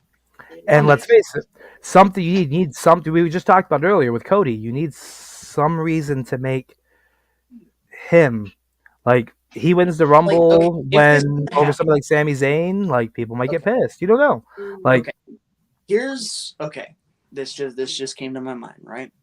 So if you go through with it, if this whole Rock can't commit to Mania is just bullshit, and he's just like putting up smoke, and he actually is there, I think if you want to make this work and save Cody from the inevitable backlash he's gonna get from being shoved right directly into the WrestleMania main event, if you have Rock come in and win, bring back fucking Hollywood Rock. Do the fucking Hollywood shtick again. well, you're gonna want him the baby face though, going in against Roman at Mania. I mean, yeah, you could play the babyface thing until Mania, and then. The Hollywood and then he starts kind of going back to the Hollywood roots after that. That's exactly what I'm talking about. Like, instead, then later on, that plays into that whole style gimmick. Oh, I'm too busy, but hey, wanted to drop my fans all. Where he's still think Get Well Randy. If you've ever seen any of that, where the supposed babyface Randy Orton thing, it's just heel turning. Think the same concept, except instead in his mind he's the good guy, but he's coming across like a douche and not understanding why the fans aren't connecting with him as things go on. Yeah, all right, I'm following you now. I think I'm with you on that. Would be interesting. Especially the People's Champ, like, not there, right? Yeah. Like in his Hollywood mansion. Because I got to film. Hey guys, sorry I couldn't be there tonight. The Life of Champion's always busy, always working. Gotta just doing some shooting. But I allow all the love for you guys. I do this all for you. I am your champion type thing. But he's not there, and like he's grubbing. And like, come on, The Rock does social media posts all the time. Fuck, he could post it on Instagram, and then they could just play it on Raw. Just like constantly, like kind of like doing the humble brag shit. And it's even better if he posts it to his Instagram like earlier in the day, and then they play it on Raw, because it's even more insulting. Like, fuck, you could even save this for Raw. Like, you just had to fucking get ahead of the show. What the fuck, man? Okay. And then the whole build, the son of the plumber, right? Mm-hmm. The son of the plumber going into SummerSlam, where The Rock has grandson of the plumber. Going into to WrestleMania, right? The hardworking man. Cody was Dusty's son. Yeah, well, Dusty was the son of the plumber. Oh, okay. That's where I screwed up there. But the son of the plumber, the grandson of the plumber, the hardworking name. Building. He can even talk to, especially with Triple H in charge. He can touch on, I had to leave here to go make my name somewhere else where my last name wasn't associated with me, which ties into him not being able to use Rhodes when he was in AEW and just be Cody. So like, I had to shed who I, or what I was to be to prove the whole working man style. And then play into the other smarks, like the whole, I worked the indies, I wrestled in the bingo halls, I did all this to reinvent myself, to earn the Rhodes last name. And you just come right in here from Hollywood to hijack a title we almost never saw to begin with, and just hijack it back home. Yeah, you The know, whole that would be a really compelling story. I'm not gonna lie. That would be really interesting to see. The only which and I'm not even sure. I'm not sure how much I would call this a issue with it, because I think it's one of my things that is becoming a growing like pet peeve with wrestling storylines is the part-timer versus full-timer thing, and everyone brings up the, oh, you're just a part-timer. Well, yeah, you're gonna like, I think Like Roman and Cena at John Cena always called out Rock for being part-timer. What happened? He went part-timer. Roman Reigns, John Cena. Roman called him out for going part-timer. What happened? Now Roman's a fucking part-timer. He did it with Cena, he did it with Brock, and now he's fucking doing the part-time shit. I think it kind of makes people look stupid when they call someone out for going part-time. Because inevitably, they're going to do the same fucking thing. You're not wrong there, but that's what keeps it available down the road. Yeah, I'm just like, how many times can you retread that story? I guess is what I'm thinking. Yeah, because how many times can you have someone call out the part-timer when they're inevitably going to be the part-timer themselves? You think people would learn to, not stick their foot in their mouth when looking at their future? But maybe it's looking to their future. They're sticking their foot in their mouth so that there is something that can be worked later on down the road. Potentially, yeah. I mean, I still like, even though I'm sitting here saying like, yeah, there's pros and cons to it. I think the positives do end up kind of winning out because the negatives don't really show up until later. And for all you know, Cody could be one of these people who he stays full time, and then when he's done, he's just done. He doesn't bother with the part time shit. He could call someone out for being fucking part time, and then when he feels like he can't do full time anymore, maybe he's just fucking done. Who knows? Or he takes part time in a different capacity. He was interested in like getting into fucking like politics and shit, so he could fucking bail and go pursue a fucking political Kane style. Yeah. See, Kane's someone I wouldn't call part-time, because even when he would like come back for something, I wouldn't call it a part-time thing. I would call it more of a one-off thing. Yeah. Which I associate completely different with part-time. Yeah. Yeah. Yeah. Kane is definitely not in the part-time department. Okay, since he's in the special appearance department. This makes the perfect segue. The final question I'm going to ask tonight about the Royal Rumble this Saturday. Okay. Who do you think, or you think you would like to see as a potential surprise entrant into the Royal Rumble this year? Ooh. Going around the clock again? Yeah, sure. We'll start with Shitty McBrook. Okay, for the men's and the women's Rumble, how about that? Yes. We'll start women's, and then we'll do men's on the next round. Okay. I'll go with Ripley. No, surprise entrance. No. Surprise. If they still work the same deal with Impact or New Japan, I would go if they pull anything other, like bring back like Beta, probably bring back another Lita spot probably, or probably Trish. I don't know. Trying to think of some legends that I could think of. We already saw a bit of Alondra Blaze. They might have her back. I think that might be a safe bet. Yeah. I'm gonna say, you know what? I'm gonna say Naomi. Oh. I think Naomi will come back to WWE, and it will be at the Rumble. That would be a perfect time. Yeah. Which one is Naomi married to, Jimmy or Jay? I think it's Jimmy.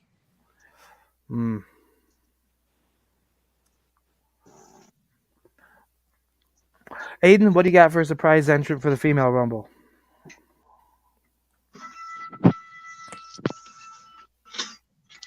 dead air. I think he might need to reclaim the shit after this. 2-time shit holder. Well then, I like that Naomi concept. I think that would be interesting.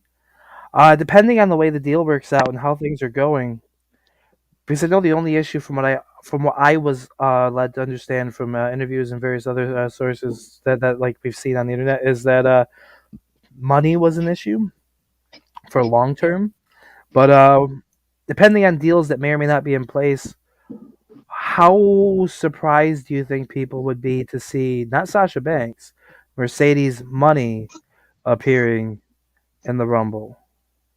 What does that count? Because she still might work in Japan still. Because she still has that Japan women's title match. Well, I don't think she's like fully like.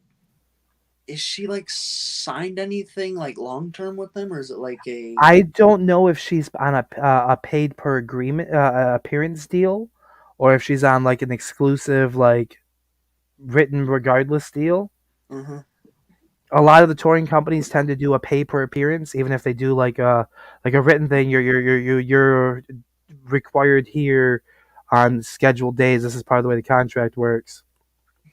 But I mean, we've seen some, intermingling already. Yeah.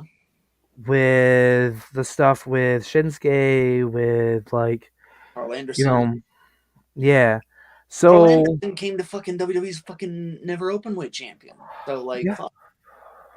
So like, depending on what's there, like there might be. When's that show in LA that she's supposed to be at? God. Isn't that like the first week of February? February 2nd, maybe? I don't remember. Anyone? I don't remember. Let's see. It is.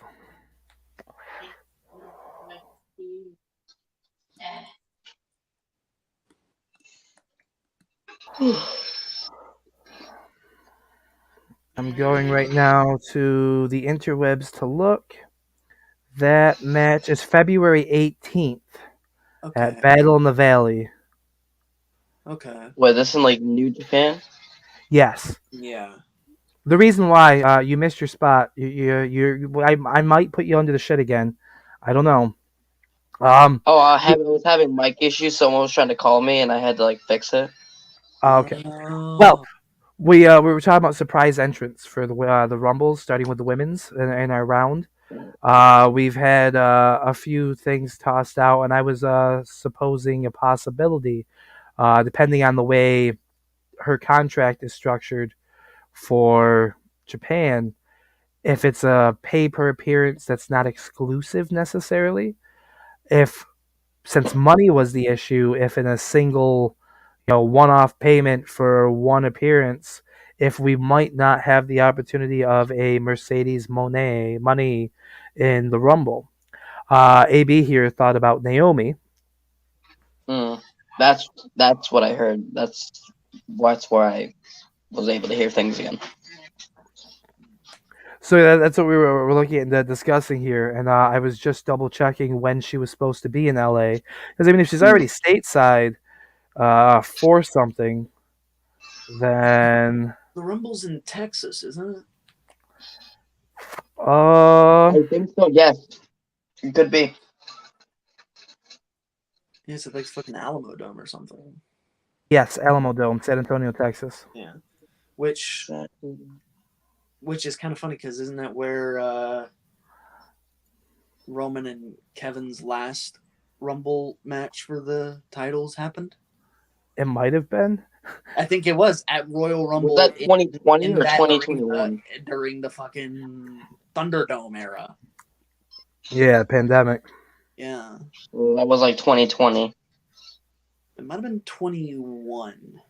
Yeah, it had to be 21 because 2020 was for an audience, and they didn't start doing the screens until later in 2020.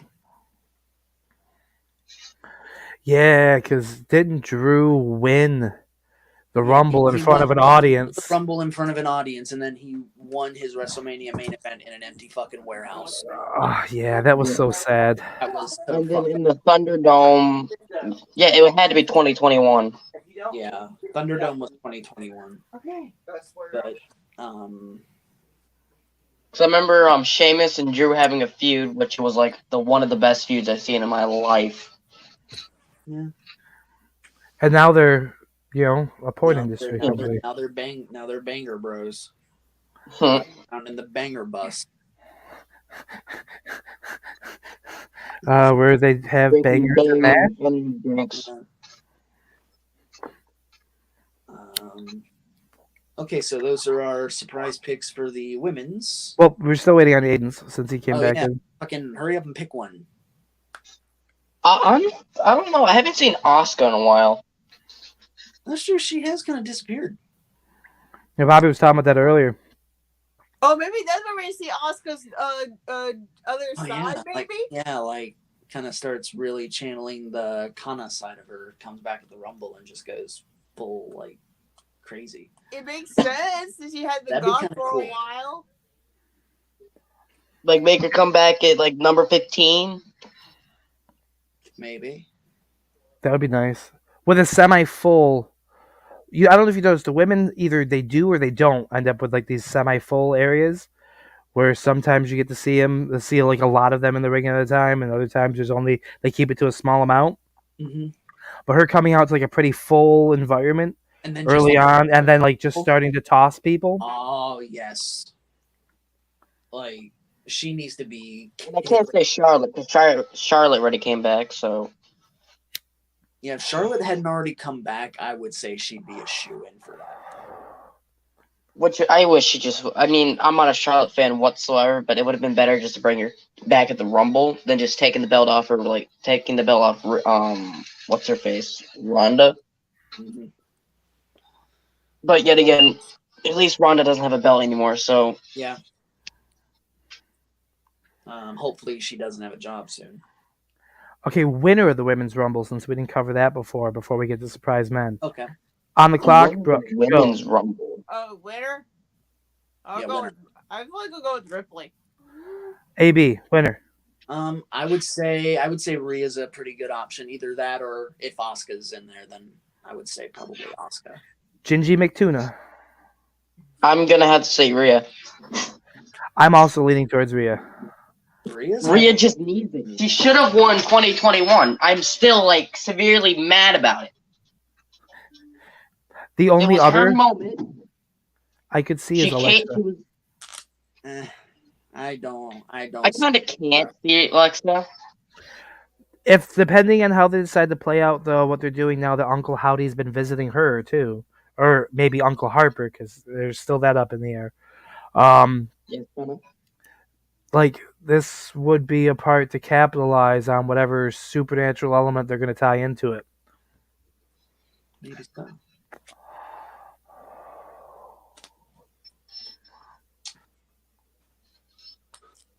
All right. So, men's surprises? Men's surprises. Brooke, you're on the clock. Go. Jay White. Edge. Gingy. Okay. I have a couple. I already spoke about one. Zack Ryder. Yep. Like he said, Edge. This one's gonna be a wild card. Rick Boogs. Think Boogs might come back? Yeah, because I mean he was gone since last year's Mania, and why not? If Shinsuke, let's say Shinsuke comes back in the Rumble, then right after that, Rick Boogs comes out. Yep. Huge pop. Honestly, I would like to see Boogs back. And I'll throw in one more. Just had it in a. Oh, I say Edge too. You said Edge already. Oh, I did. Never mind then. Okay. Yeah. Long shot. I don't know what his recovery looks like, but fucking Big E. Oh, I was gonna say Big. I just realized that. Oh wait, I got one more actually too. Who else you got? Randy. Maybe Randy and Big E Riddle too. That are like, it would be really cool to see them in there. Just with how severe their injuries were, though. Like it feels weird, the idea of seeing a Royal Rumble without Randy Orton in it for some reason to me at this point. Right? Like I feel like this might be the longest we've been without Orton in a long time. And like the only other person that would be really like uncomfortable for me to try and watch a Rumble without, because I've grown so accustomed to their stunts, is Kofi. Yeah. I was so upset like last year's that Kofi legit failed doing his stunt. I was so like, no. It finally slipped up on the Rumble spot. Honestly, I hope that I kind of hope that's the end of the fucking Rumble save spot. It was fun while it lasted, but now it's.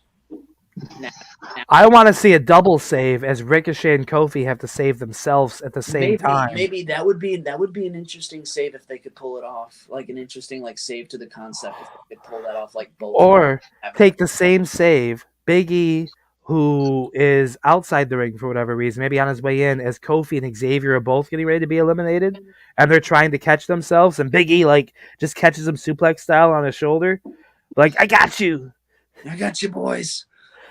Power of positivity. Yeah. Positivity fixed my neck. Power. You know, if they would have something about him like not having his neck brace anymore. John Morrison was the original parkour Rumble save guy. He did it first. Well, I mean, the original save yourself barely guy was Michaels with the skin the cat. I mean, yeah. But like, and then they just evolved it like everything else down the road. Hardcore thing of like getting knocked clearly fully away from the ring with no chance of getting back, and then doing some crazy stunt to get. It was also Morrison and Kofi. They were the main two. Yeah, because I remember Morrison did it in 2010. You know what I want to see? All the little vanilla midget guys in the ring, right? Uh-huh. Not really them, but like, okay, I love these guys, and I don't really, but at the same time, I'd like to see the spot be a great like way to like really. You get your Fantasma de Legado guys, right? Uh-huh. Maybe like a Rey Mysterio, Ricochet. Well, not Ricochet anymore because he's his teammate, but like around Braun Strowman, right? Trying to like climbing on top of him, trying to whatever, and he just like gets up and they all go flying right over the top rope. Yo, that would be interesting. Chad Gable, he's another guy that would work perfect for that. But maybe Otis catches him outside. Like what he did to Mandy that one year. Yes. Big ol' Otis thrown himself in the way so that this way Chad's feet never actually hit the ground. Yeah. Who do we think goes has the Iron Man run? Like goes Cody and Seth. Winning it. Cody and Seth. I kind of on Twitter, Cody says posted a number 4 just randomly out of the blues. But he also posted a number 3. So he's just like randomly posting numbers, I guess, because like a week or two ago he posted 3, and now he's also posting 4. I think he's posting former Rumble entrance spots. Maybe. Early, like. Oh yeah, because didn't he? I think his first Rumble he entered. No, it was 2014, 2013, whatever the one. I think it was 2014. He entered like 3. I distinctly remember a dashing Cody Rhodes at like number 3 and a Stardust at number 4. Maybe. Yeah, 2014 was Stardust. Well, no, not dashing. Broken Dreams. Broken Cody Rhodes. Paper bag. Undashing. Yeah. I love that fucking gimmick. Same. And the song was, oh my goodness, that song was so good. Yeah. I like that's like, all right. I learned really early to appreciate Cody Rhodes for what he could do. Yeah. He was fantastic, and everything they gave him, he made that his own. Exactly. Maybe it's not obvious to folks who've seen me in EFED, but I have a big thing for people being able to take just about any gimmick and make it into something. I mean, I randomly I do this all the time, randomly trying to make a new gimmick into something. I love that, and he's fantastic with it. Like he made Stardust his own. He made the dashing gimmick his own. The undashing one his own. Like he really like you saw him coming, and then he went out into his own and made his name himself, the Nightmare. Like he did. He is particularly great at this stuff. Oh yeah, he was like, there is no question in my mind, he was born for this. He basically was given something and then just made it better. Like he's the total fucking package, pretty much. Surprise Rumble entrant on my end. Dustin Rhodes.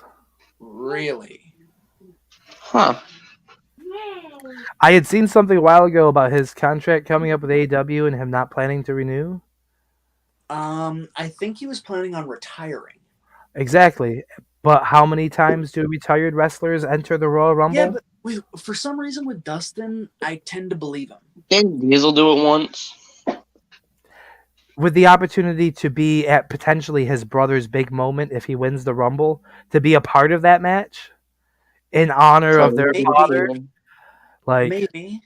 I mean, maybe that's what the 3 and 4 is for. Maybe number 3 is Cody Rhodes and number 4 is Dustin Rhodes. That would be, but I don't know if I think his contract's up later in the year though. I'm just saying it'd be cool. I mean, it would be awesome. It honestly would. Like, if it all comes around and like, say Cody wins and it doesn't backfire and he gets the big fucking ovation. If Dustin's there to kind of share in the moment and have that big fucking cool moment, yeah, that would be just turn heel. If Cody has that Rumble win and goes in the Mania to win the title, right? Yeah. And say Dustin isn't available yet for contract purposes. Imagine him in his corner at Mania to help be the balance against the bloodline. One blood wrestling dynasty with another wrestling dynasty. There might not be as many of them left, but they are bad. Okay, there was two bad men in the world. One was John Wayne, and the other was Dusty Rhodes, baby. Mm-hmm. So I mean, I imagine his boys are gonna be bad. Yeah. I showed my wife the Hard Times Dusty Rhodes promo the other night after doing it before. No, you figure my wife grew up in Mexico. Okay. So early years Mexico, then California, like they're gonna be more Mexican influenced as far as the style of wrestling. I think Dusty Rhodes was more like Midwest East Coast type stuff. NWA didn't have a lot. A little bit in the South in Florida. He was huge in Florida. Not so much West Coastish. He did with NWA stuff, but like NWA wasn't as big over there for a long time, especially not at that point in like 90s, 2000s. So, but yeah, no, she had never seen that. I showed her that the other night, and so that line from that promo, of course, is still in my mind, along with the I may not look like your modern day star athlete. My belly's a little big. My honey's a little big. But baby, I am bad. But yeah, there were two bad men. One of them was John Wayne, and he dead. The other's Dusty Rhodes. Yeah. He's dead. But yeah, Dustin would be a cool one if like they were able to agree to something. if they were able to make some sort of agreement to like get him there for just that one moment, yeah, that'd be pretty cool. I agree. With all the tension between WWE executives and AEW, I don't really know that I could see it happening. Because you got the two cons throwing shots at each other all the time. Oh. We got Nacho going in the comments, man. I think he's having Dusty flashbacks. Oh boy. I tell you what, Nacho. Before your birthday comes up, I'm gonna learn that whole promo word for word, Daddy. Okay. And what I'm gonna do? What I'm gonna do is I'm gonna break out the camera, baby. I'm gonna break out the camera. I'll put on the bandana. I'll put on the shades. Okay. And you're gonna learn. All right. You're gonna learn that there was 3 bad men. John Wayne, he dead. Dusty Rhodes, God rest his soul, he dead. And Dusty Love, Daddy. Dusty Love is bad. And he ain't dead. We'll get this. We'll get this all together for your birthday. Hell yeah. And then it might not be delivered on your birthday because, as you so eloquently put, I might not know your birthday. But I mean, Facebook's a thing, and I do have your real account, so I'll just go find your family members and be like, "Yo, when's his birthday?" He won't tell me, and I got a surprise planned for him. I swear, I'm not a stalker. By the way, but anyway. Well, now you've exposed the plan. Now you can warn people to not. But see, if he warns people, that will just make it more. Oh wow, yeah. It's a stupid thing. I just want to make sure I get it for him for his birthday. Like, he didn't think I'd be able to find it, and I want to prove to him just how much his friendship means to me by going through any means necessary, and express myself as uncomfortably as I have to folks I don't even know and look like a creep, just so I get this right. Bro, I got that problem solved. My profile picture's next to a Mexican. I'm not some random white dude. I'm a white dude with a Mexican. I am the white dude. I am POC friendly.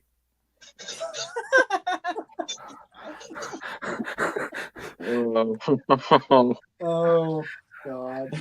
Yeah. So like it's okay. We'll make that work. I'll do it in a voice clip, okay?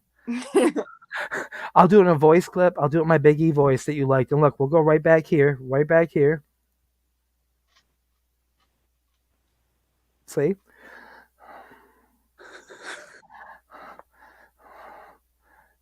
Just break out that power of positivity again, brother. We're gonna get it. That was a little more hillbilly, I guess. That get it sounded, but that's a little.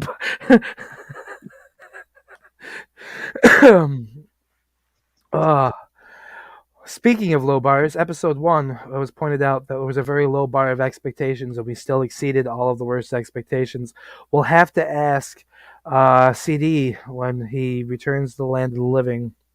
If he'll go back and let us know how this is. Yeah. That's shit.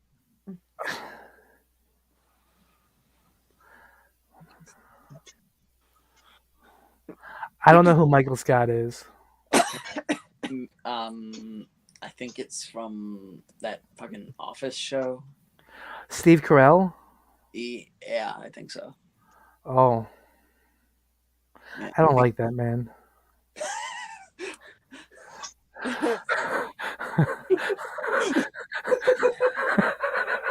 What? I think I just hurt Nacho's feelings.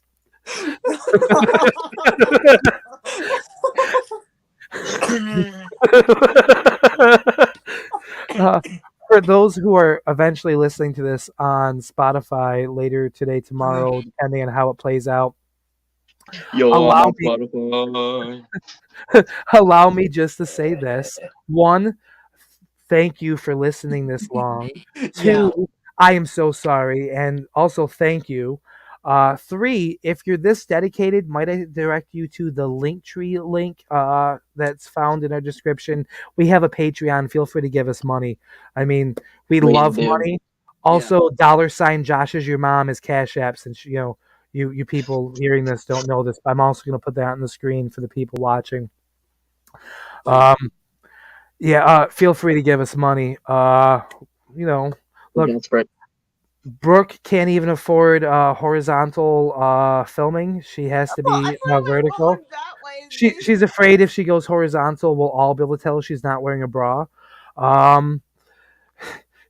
AB can't even afford a full head of hair or facial hair. Okay, you see this? It's gonna take 20 years for him to grow anything there, and then Aiden can't even afford visuals. No. And I know this He's my kid. Yeah, it's sad. See? We are a poor, pitiful bunch. We need your money. We need all your money to survive. Help us. But to finish that off, those of you listening at home, please not the face or the hair or the eyes. I guess that's all together. Nacho Savage's reply that we were referring to potentially offending him is a what? Question mark, exclamation, question, which is still better than anything Markiplier, I'm just saying. And then it goes into sounds like a 40-year-old virgin, and wait, are you 40? I'm not 40 yet. Okay, Nacho. I will be 38 in April. Okay. Pretty close. But yes, I am pretty close. Which is funny because if you add up the age of everybody here, I am not actually older because I'm not that old. But you know. But yeah, so that was for you guys. For those of you who are watching or will watch or ever might watch down the road, Tony, maybe if it's you, hey, thanks for sticking around this time. You're still a fat bastard, and I hope your Eagles lose. But for anyone else, thank you, appreciate you, and you probably might want to see a therapist about medication if this was able to hold your attention for that long. Yeah, see, quality time with the kid right here. That's right. That's right.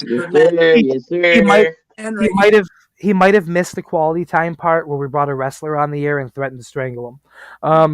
But we don't talk about that. But this is like that. That's Bruno. We're just gonna call that Bruno, okay? Yeah, the Bruno moment. He said I was gonna lose all my hair, and well, for those looking at home, look to my head. I mean, I've been seeing it my entire life, so. You know, it hasn't been that bad your entire life, you little dick. I mean, I love you. No, just now it's been bad.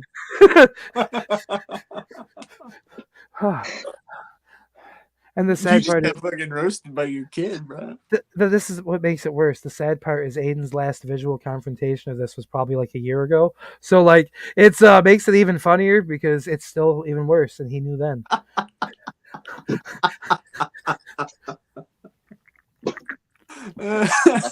But literally it was last year because it was Christmas. Yeah. So that makes it funny. And as a father of many kids, I have to do dad jokes. Tax season's around the corner. I need them. Income taxes. Bring money. Yeah, you don't want the IRS man to come to your door. No. Unless he's bringing his son Bray and his son Bo with me, and maybe even his daughter, because even though she kind of looks like Bo, she's still kind of hot if you put a bag over her. I'm just saying.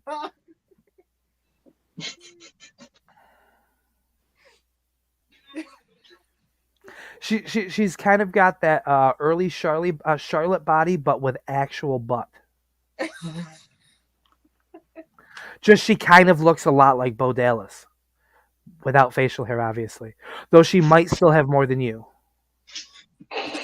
Nah, that's brutal. Fatality out here. Well, I know what I'm doing after this is over. I'm gonna fucking swan dive off a cliff. Make sure you do a 360. I hear the view is great, but the landing, well, it's not something you're gonna do more than once. Let's just put it this way: I'm probably going to create a hole in the ground. Oh, I get it. I know what's going on. Because Brooke is not wearing a bra, and because, men have needs, you are going to jackhammer your genetic jackhammer into the ground to get your frustrations out like a real man.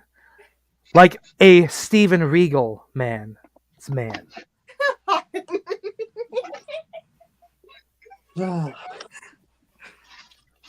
Do you guys want to know something interesting I read that I don't know how true is? What? Originally, the he's a man, a manly man, the whole Steven Regal thing there, that he's a man, he was supposed to end up being gay.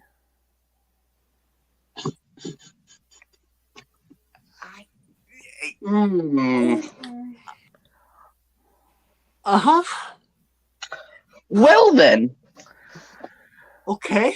And you know, after hearing some of the commentary from William Regal and AEW talking to like, you know, and hearing him just in general, like the way he like has a go, like a commentary, just fucking around, I can't help but think he wouldn't have played that role fucking fantastic. Oh man, Well, in he the did mask, one I could time. He gobble you did up. dressed up as a Vegas showgirl at one point on Raw. Right, like that man, I love that man with all of my wrestling related heart. Yes. Like he is in my personal all time favorites. And like yeah. he's up there with some pretty elite company, and coincidentally, all those pretty elite company are pretty fucking vicious. Yeah. As far as heels, you got your Jake Roberts, you got your William Regal, you got your Edge. Edge's Like these Yeah. people, like William Regal is someone who went so underappreciated for so long. It's crazy. Just fantastic. And he's again one of those people, like I talk about, who is capable of taking the silliest, stupidest gimmick you throw his way and making it work. Oh yeah, and he is not afraid to make himself look like a fool. He kissed Vince's ass on live television, and yeah, Brooke would do it too. No, she'd be like, "Come here, Vince. Let me eat your ass, Steven Somich style." Oh hell no! Hey, you can call me the rock star. And then you can get a hush money deal. Yeah. Here's $1,000. Just leave me alone. A couple, like, I don't know, millions. He'll start dropping that one pop song from the 2000 era down on you. Be like, "I'm gonna change your life. I'm gonna change it. I'm gonna change your life. I'm gonna change it. Come on." Oh fuck! What a fucking ride this one's been. Jesus Christ. There. Did we fix your thought about this maybe being better than the last one? Oh yeah, the sentiment has been remedied.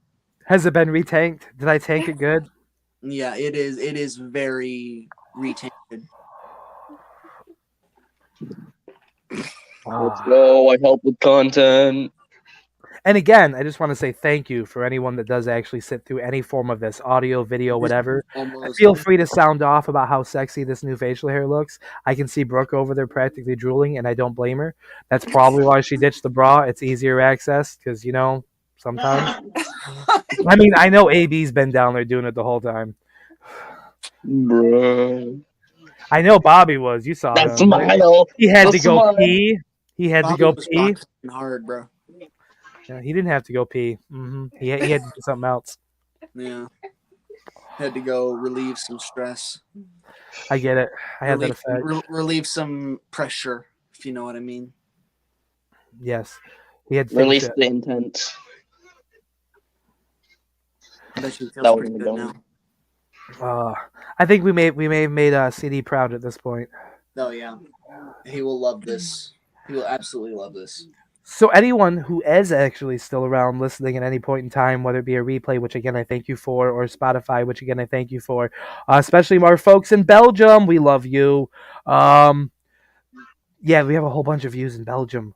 Like, it's weird. Watching in fucking Belgium. Like the podcast gets downloaded a lot from Samsung in Belgium. Fucking all of our people in Belgium fucking sound off. Yeah, like shoot us an email if you want. Okay, we have an email. Shooting the shite at gmail.com. We will read it on the air. If we could find a way to try and drag our favorite Dutchmans on the board, then that would be funny. I mean, we had some Spain too. I think it's because I crossed the Latin border, you know, at least a couple times. We know I got proof. I got a trophy. His name is Arkin. He's 2. That was me finishing spelling it out for anyone that didn't grasp what I was doing there. I know she did, but anyway, yeah, that was low-hanging fruit. Speaking of low-hanging fruit, what was the last thing we were talking about? Brooke eating Vince McMahon's ass in the ring? Something like that. Something about Steve Urkel. Not Steve Urkel. Why is Steve Regal? Steven Regal, yeah. Being gay? Yeah, that he's a man, potentially being a gay gimmick. That would be like. That would have been interesting. I feel we would be looking back at it now and very upset. The politically correct whole aspect being very, very upset Probably. at Steve Austin coming out, getting cheered, stunning the gay lumberjack. Yeah. Because that's probably what would have ended up happening. But also, like, are people, you think of, like, the... I guess it depends on how they would have done it. Like, would they have, like, just been like, oh, and he's gay? Or would have they done the, like, thing back then and just all of a sudden make it, like, fucking hypersexual, like fucking Goldust? Yeah, for some reason, Goldust just had like a weird gimmick. Like, dude wasn't like in a thong like way back when it was like that one chick, and he had like it was just all weird. Luna Vachon. Luna. Yeah, he was. That was just weird. And then what he is now. What is he now? I don't know. So I haven't been actually paying attention to AEW in like a while, ever since Full Gear. Then you can't say what he is now if you don't know what he is now. That's what you're talking about. Yes, I'm just probably like helping the. I'm just trying to keep this going. See, he's trying to throw us a lifeline. I think I know what you mean though. Like if you compare that style, Dustin Rhodes, Goldust, to your Blood and Guts, Dustin Rhodes, like, you have a completely different character. But if you go back even further, and check out him in his WCW days, early on,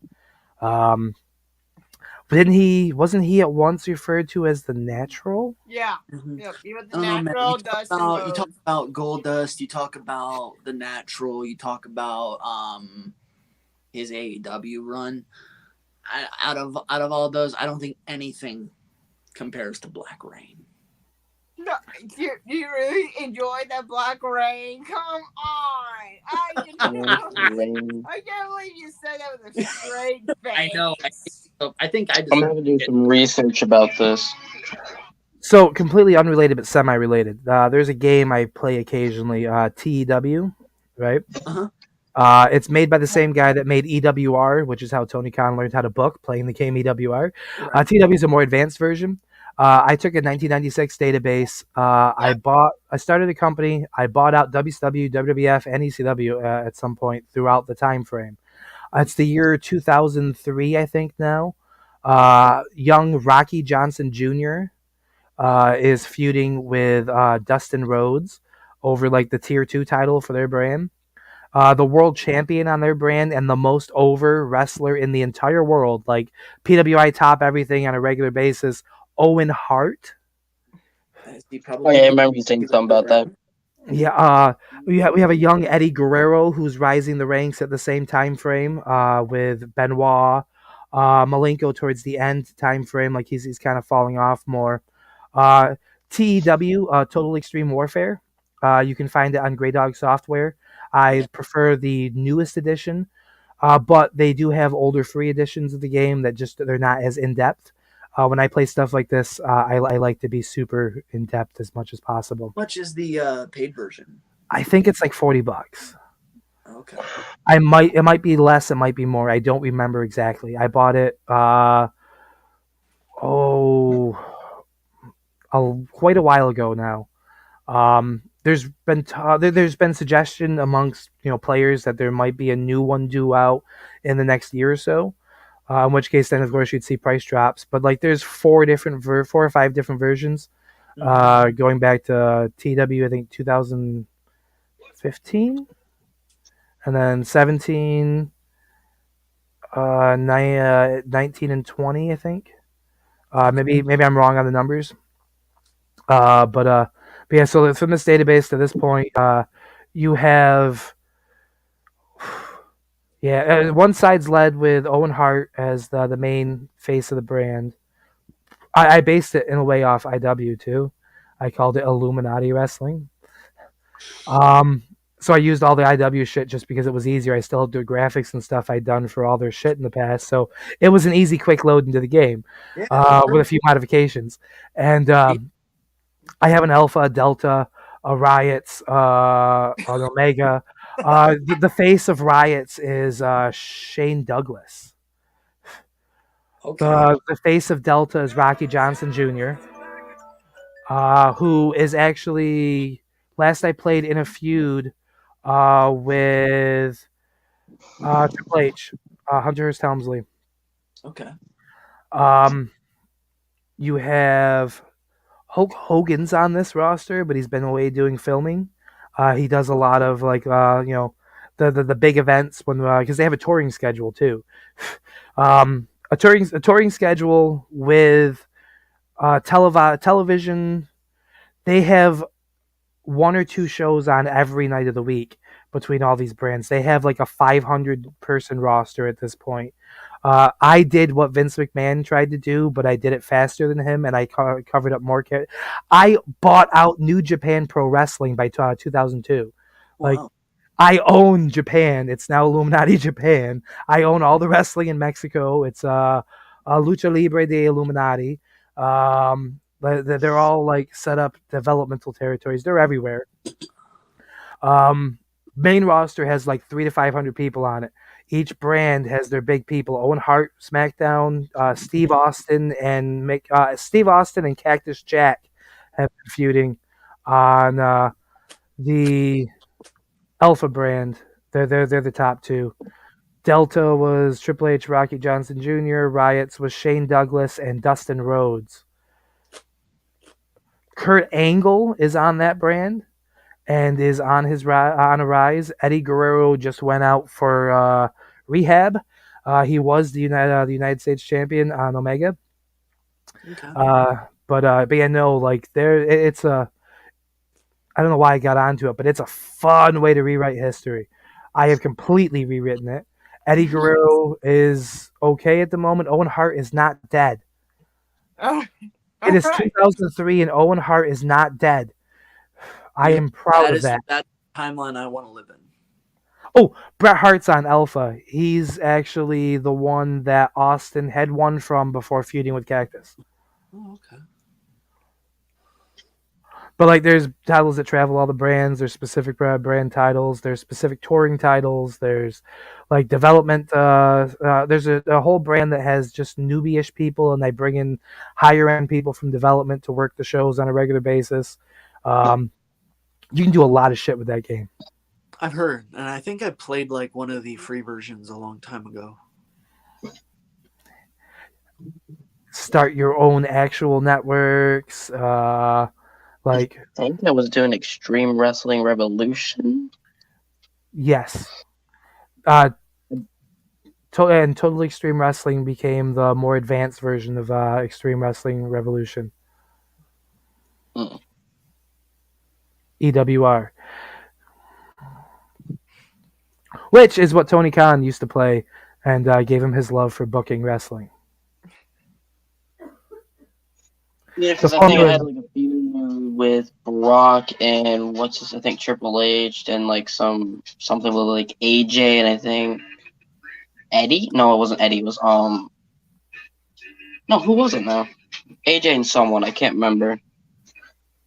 And then I think it was like Kurt Angle and some other technician.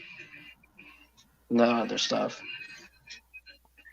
I have an early '96 save where AJ Styles and Adam Copeland, or AC Styles and AJ Styles, are the Edge of Style as a tag team in the Lucha Libre cruiserweight tag division. Sweet. They got super over as a tag team in that game. Really? Super over. Christian I ended up tag teaming with Christopher Daniels down the road when I ended up with both of them too. Ooh. So it ended up becoming the Edge of Styles versus Cage and Daniels,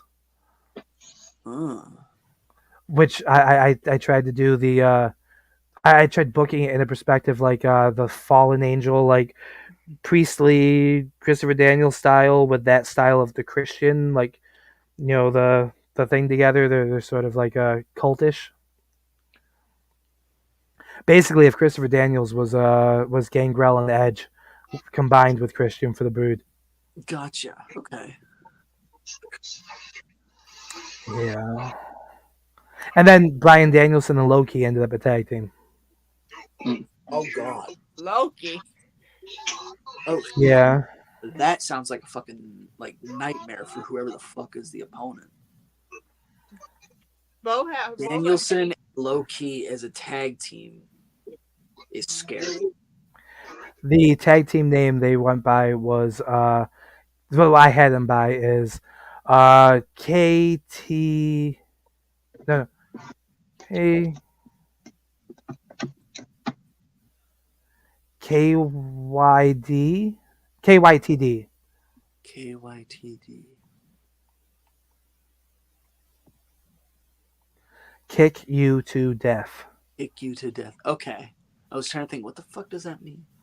Kick You to Death. Okay. That makes sense. They both got strong, they're both powerful strikers.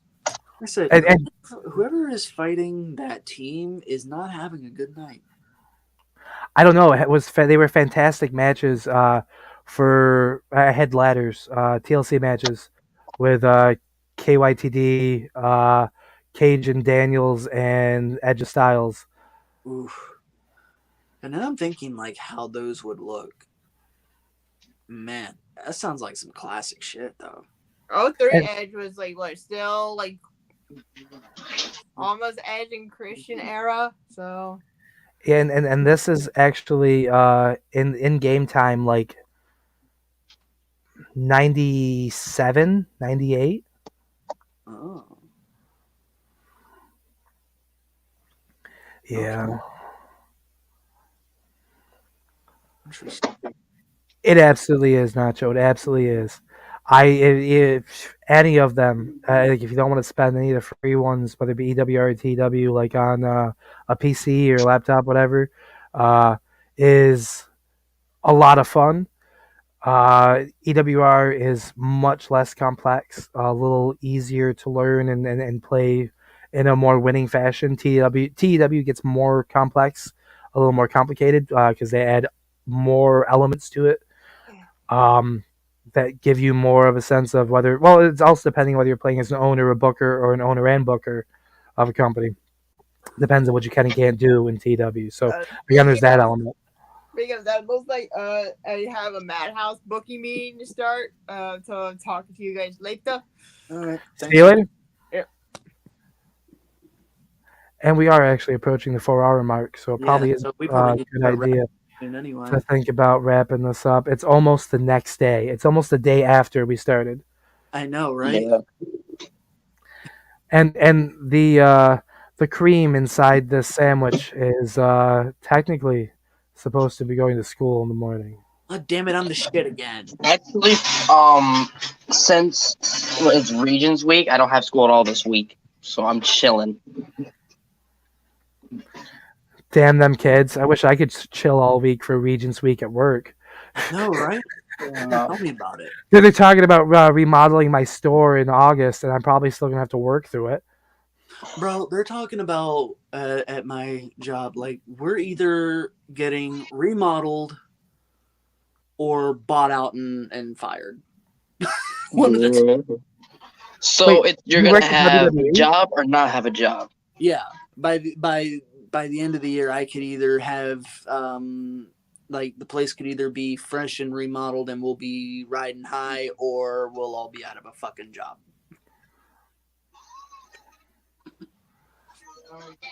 So how likely do you think you'll be standing on the corner for 2024? Fuck. I don't know. There's a chance. If times get tough, would you be willing to sell pictures of your butthole on the internet? I mean, never say never. I'm just saying we do have an OnlyFans. I can make some serious. Well, no, I fucking couldn't. And this is the time where I just walk away. Not a part of this. I am not above exploiting your situation for our financial gain. Make sure I don't sign a contract. Maybe that'll be the time where you finally get my nip reveal. Ooh, you heard it here, folks. Now we just gotta find where AB works and get them to shut it down, and we're gonna get a nipple. And that's why we're finally gonna free the nipple. Remember, folks, this is all about free the nip. Unlike Markiplier, who wants you to pay. We are freeing the nip. Let's free AB's nip. Well, I mean, I'm still gonna fucking make you pay for it. $2,000 just to see one single nipple. Yeah. We're not supposed to say that part. Fuck it, I am. No. That's the stuff we leave in the little bottom part with the asterisks and the tiny. Where you don't read, like the part you don't read on the contract. Yeah, you include it with the stuff nobody reads, like credits and things like that, so that you technically did tell them, right? But you're not liable for them not reading it because they're stupid and lazy. Not you guys, I mind you, people watching or listening. Burst some bubbles. I think I need to burst some bubbles in here. I don't think any of you are stupid or lazy. I love you all. You're all beautiful souls and creatures, and I hope you all want to give us money. And if you don't, well, you're still a beautiful creature, but you'd be a little more beautiful giving. That's all I'm saying. Also, thank money you for makes watching and listening. Beautiful. Just asking people to get surgery.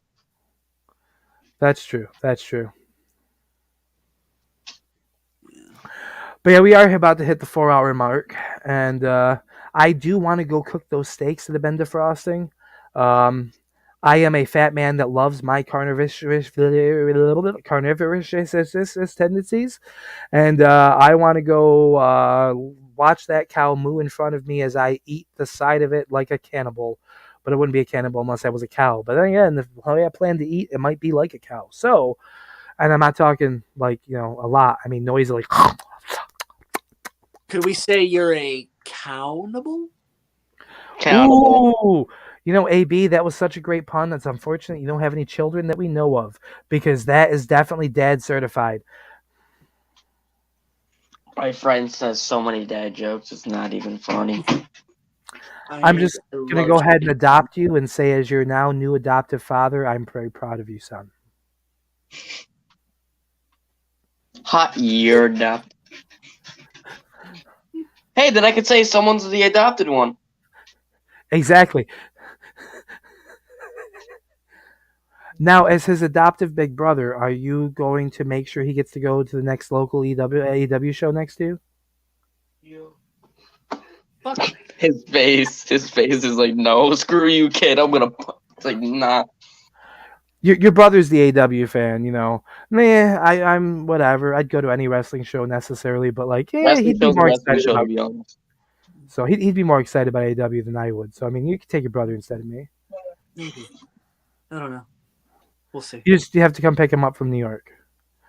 But the way you are about sleeping, it's not like that's a big deal. It'd take you however long to drive here and drive back. You go like days without sleep. Yeah, I'll get right on that shit. I will hand you a case of Red Bull when you get here. Unless you'd rather punch holes in drywall, then I can get you some Monster.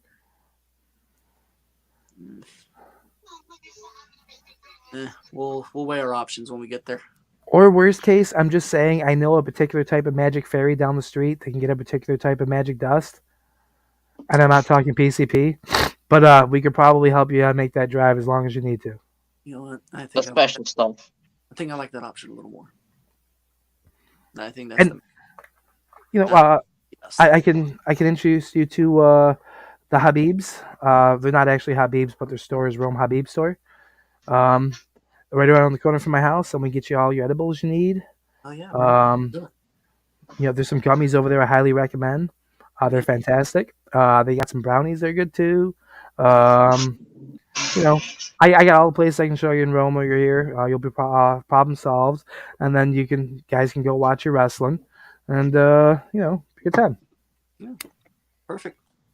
Just nothing wrong with that at all. Well, no. See, you could probably stop by and see Bobby Bates too. I'm like, hey, You got some stuff to say about my mustache to my face, huh? What? Huh? Your mom didn't mind. What do you think this came from?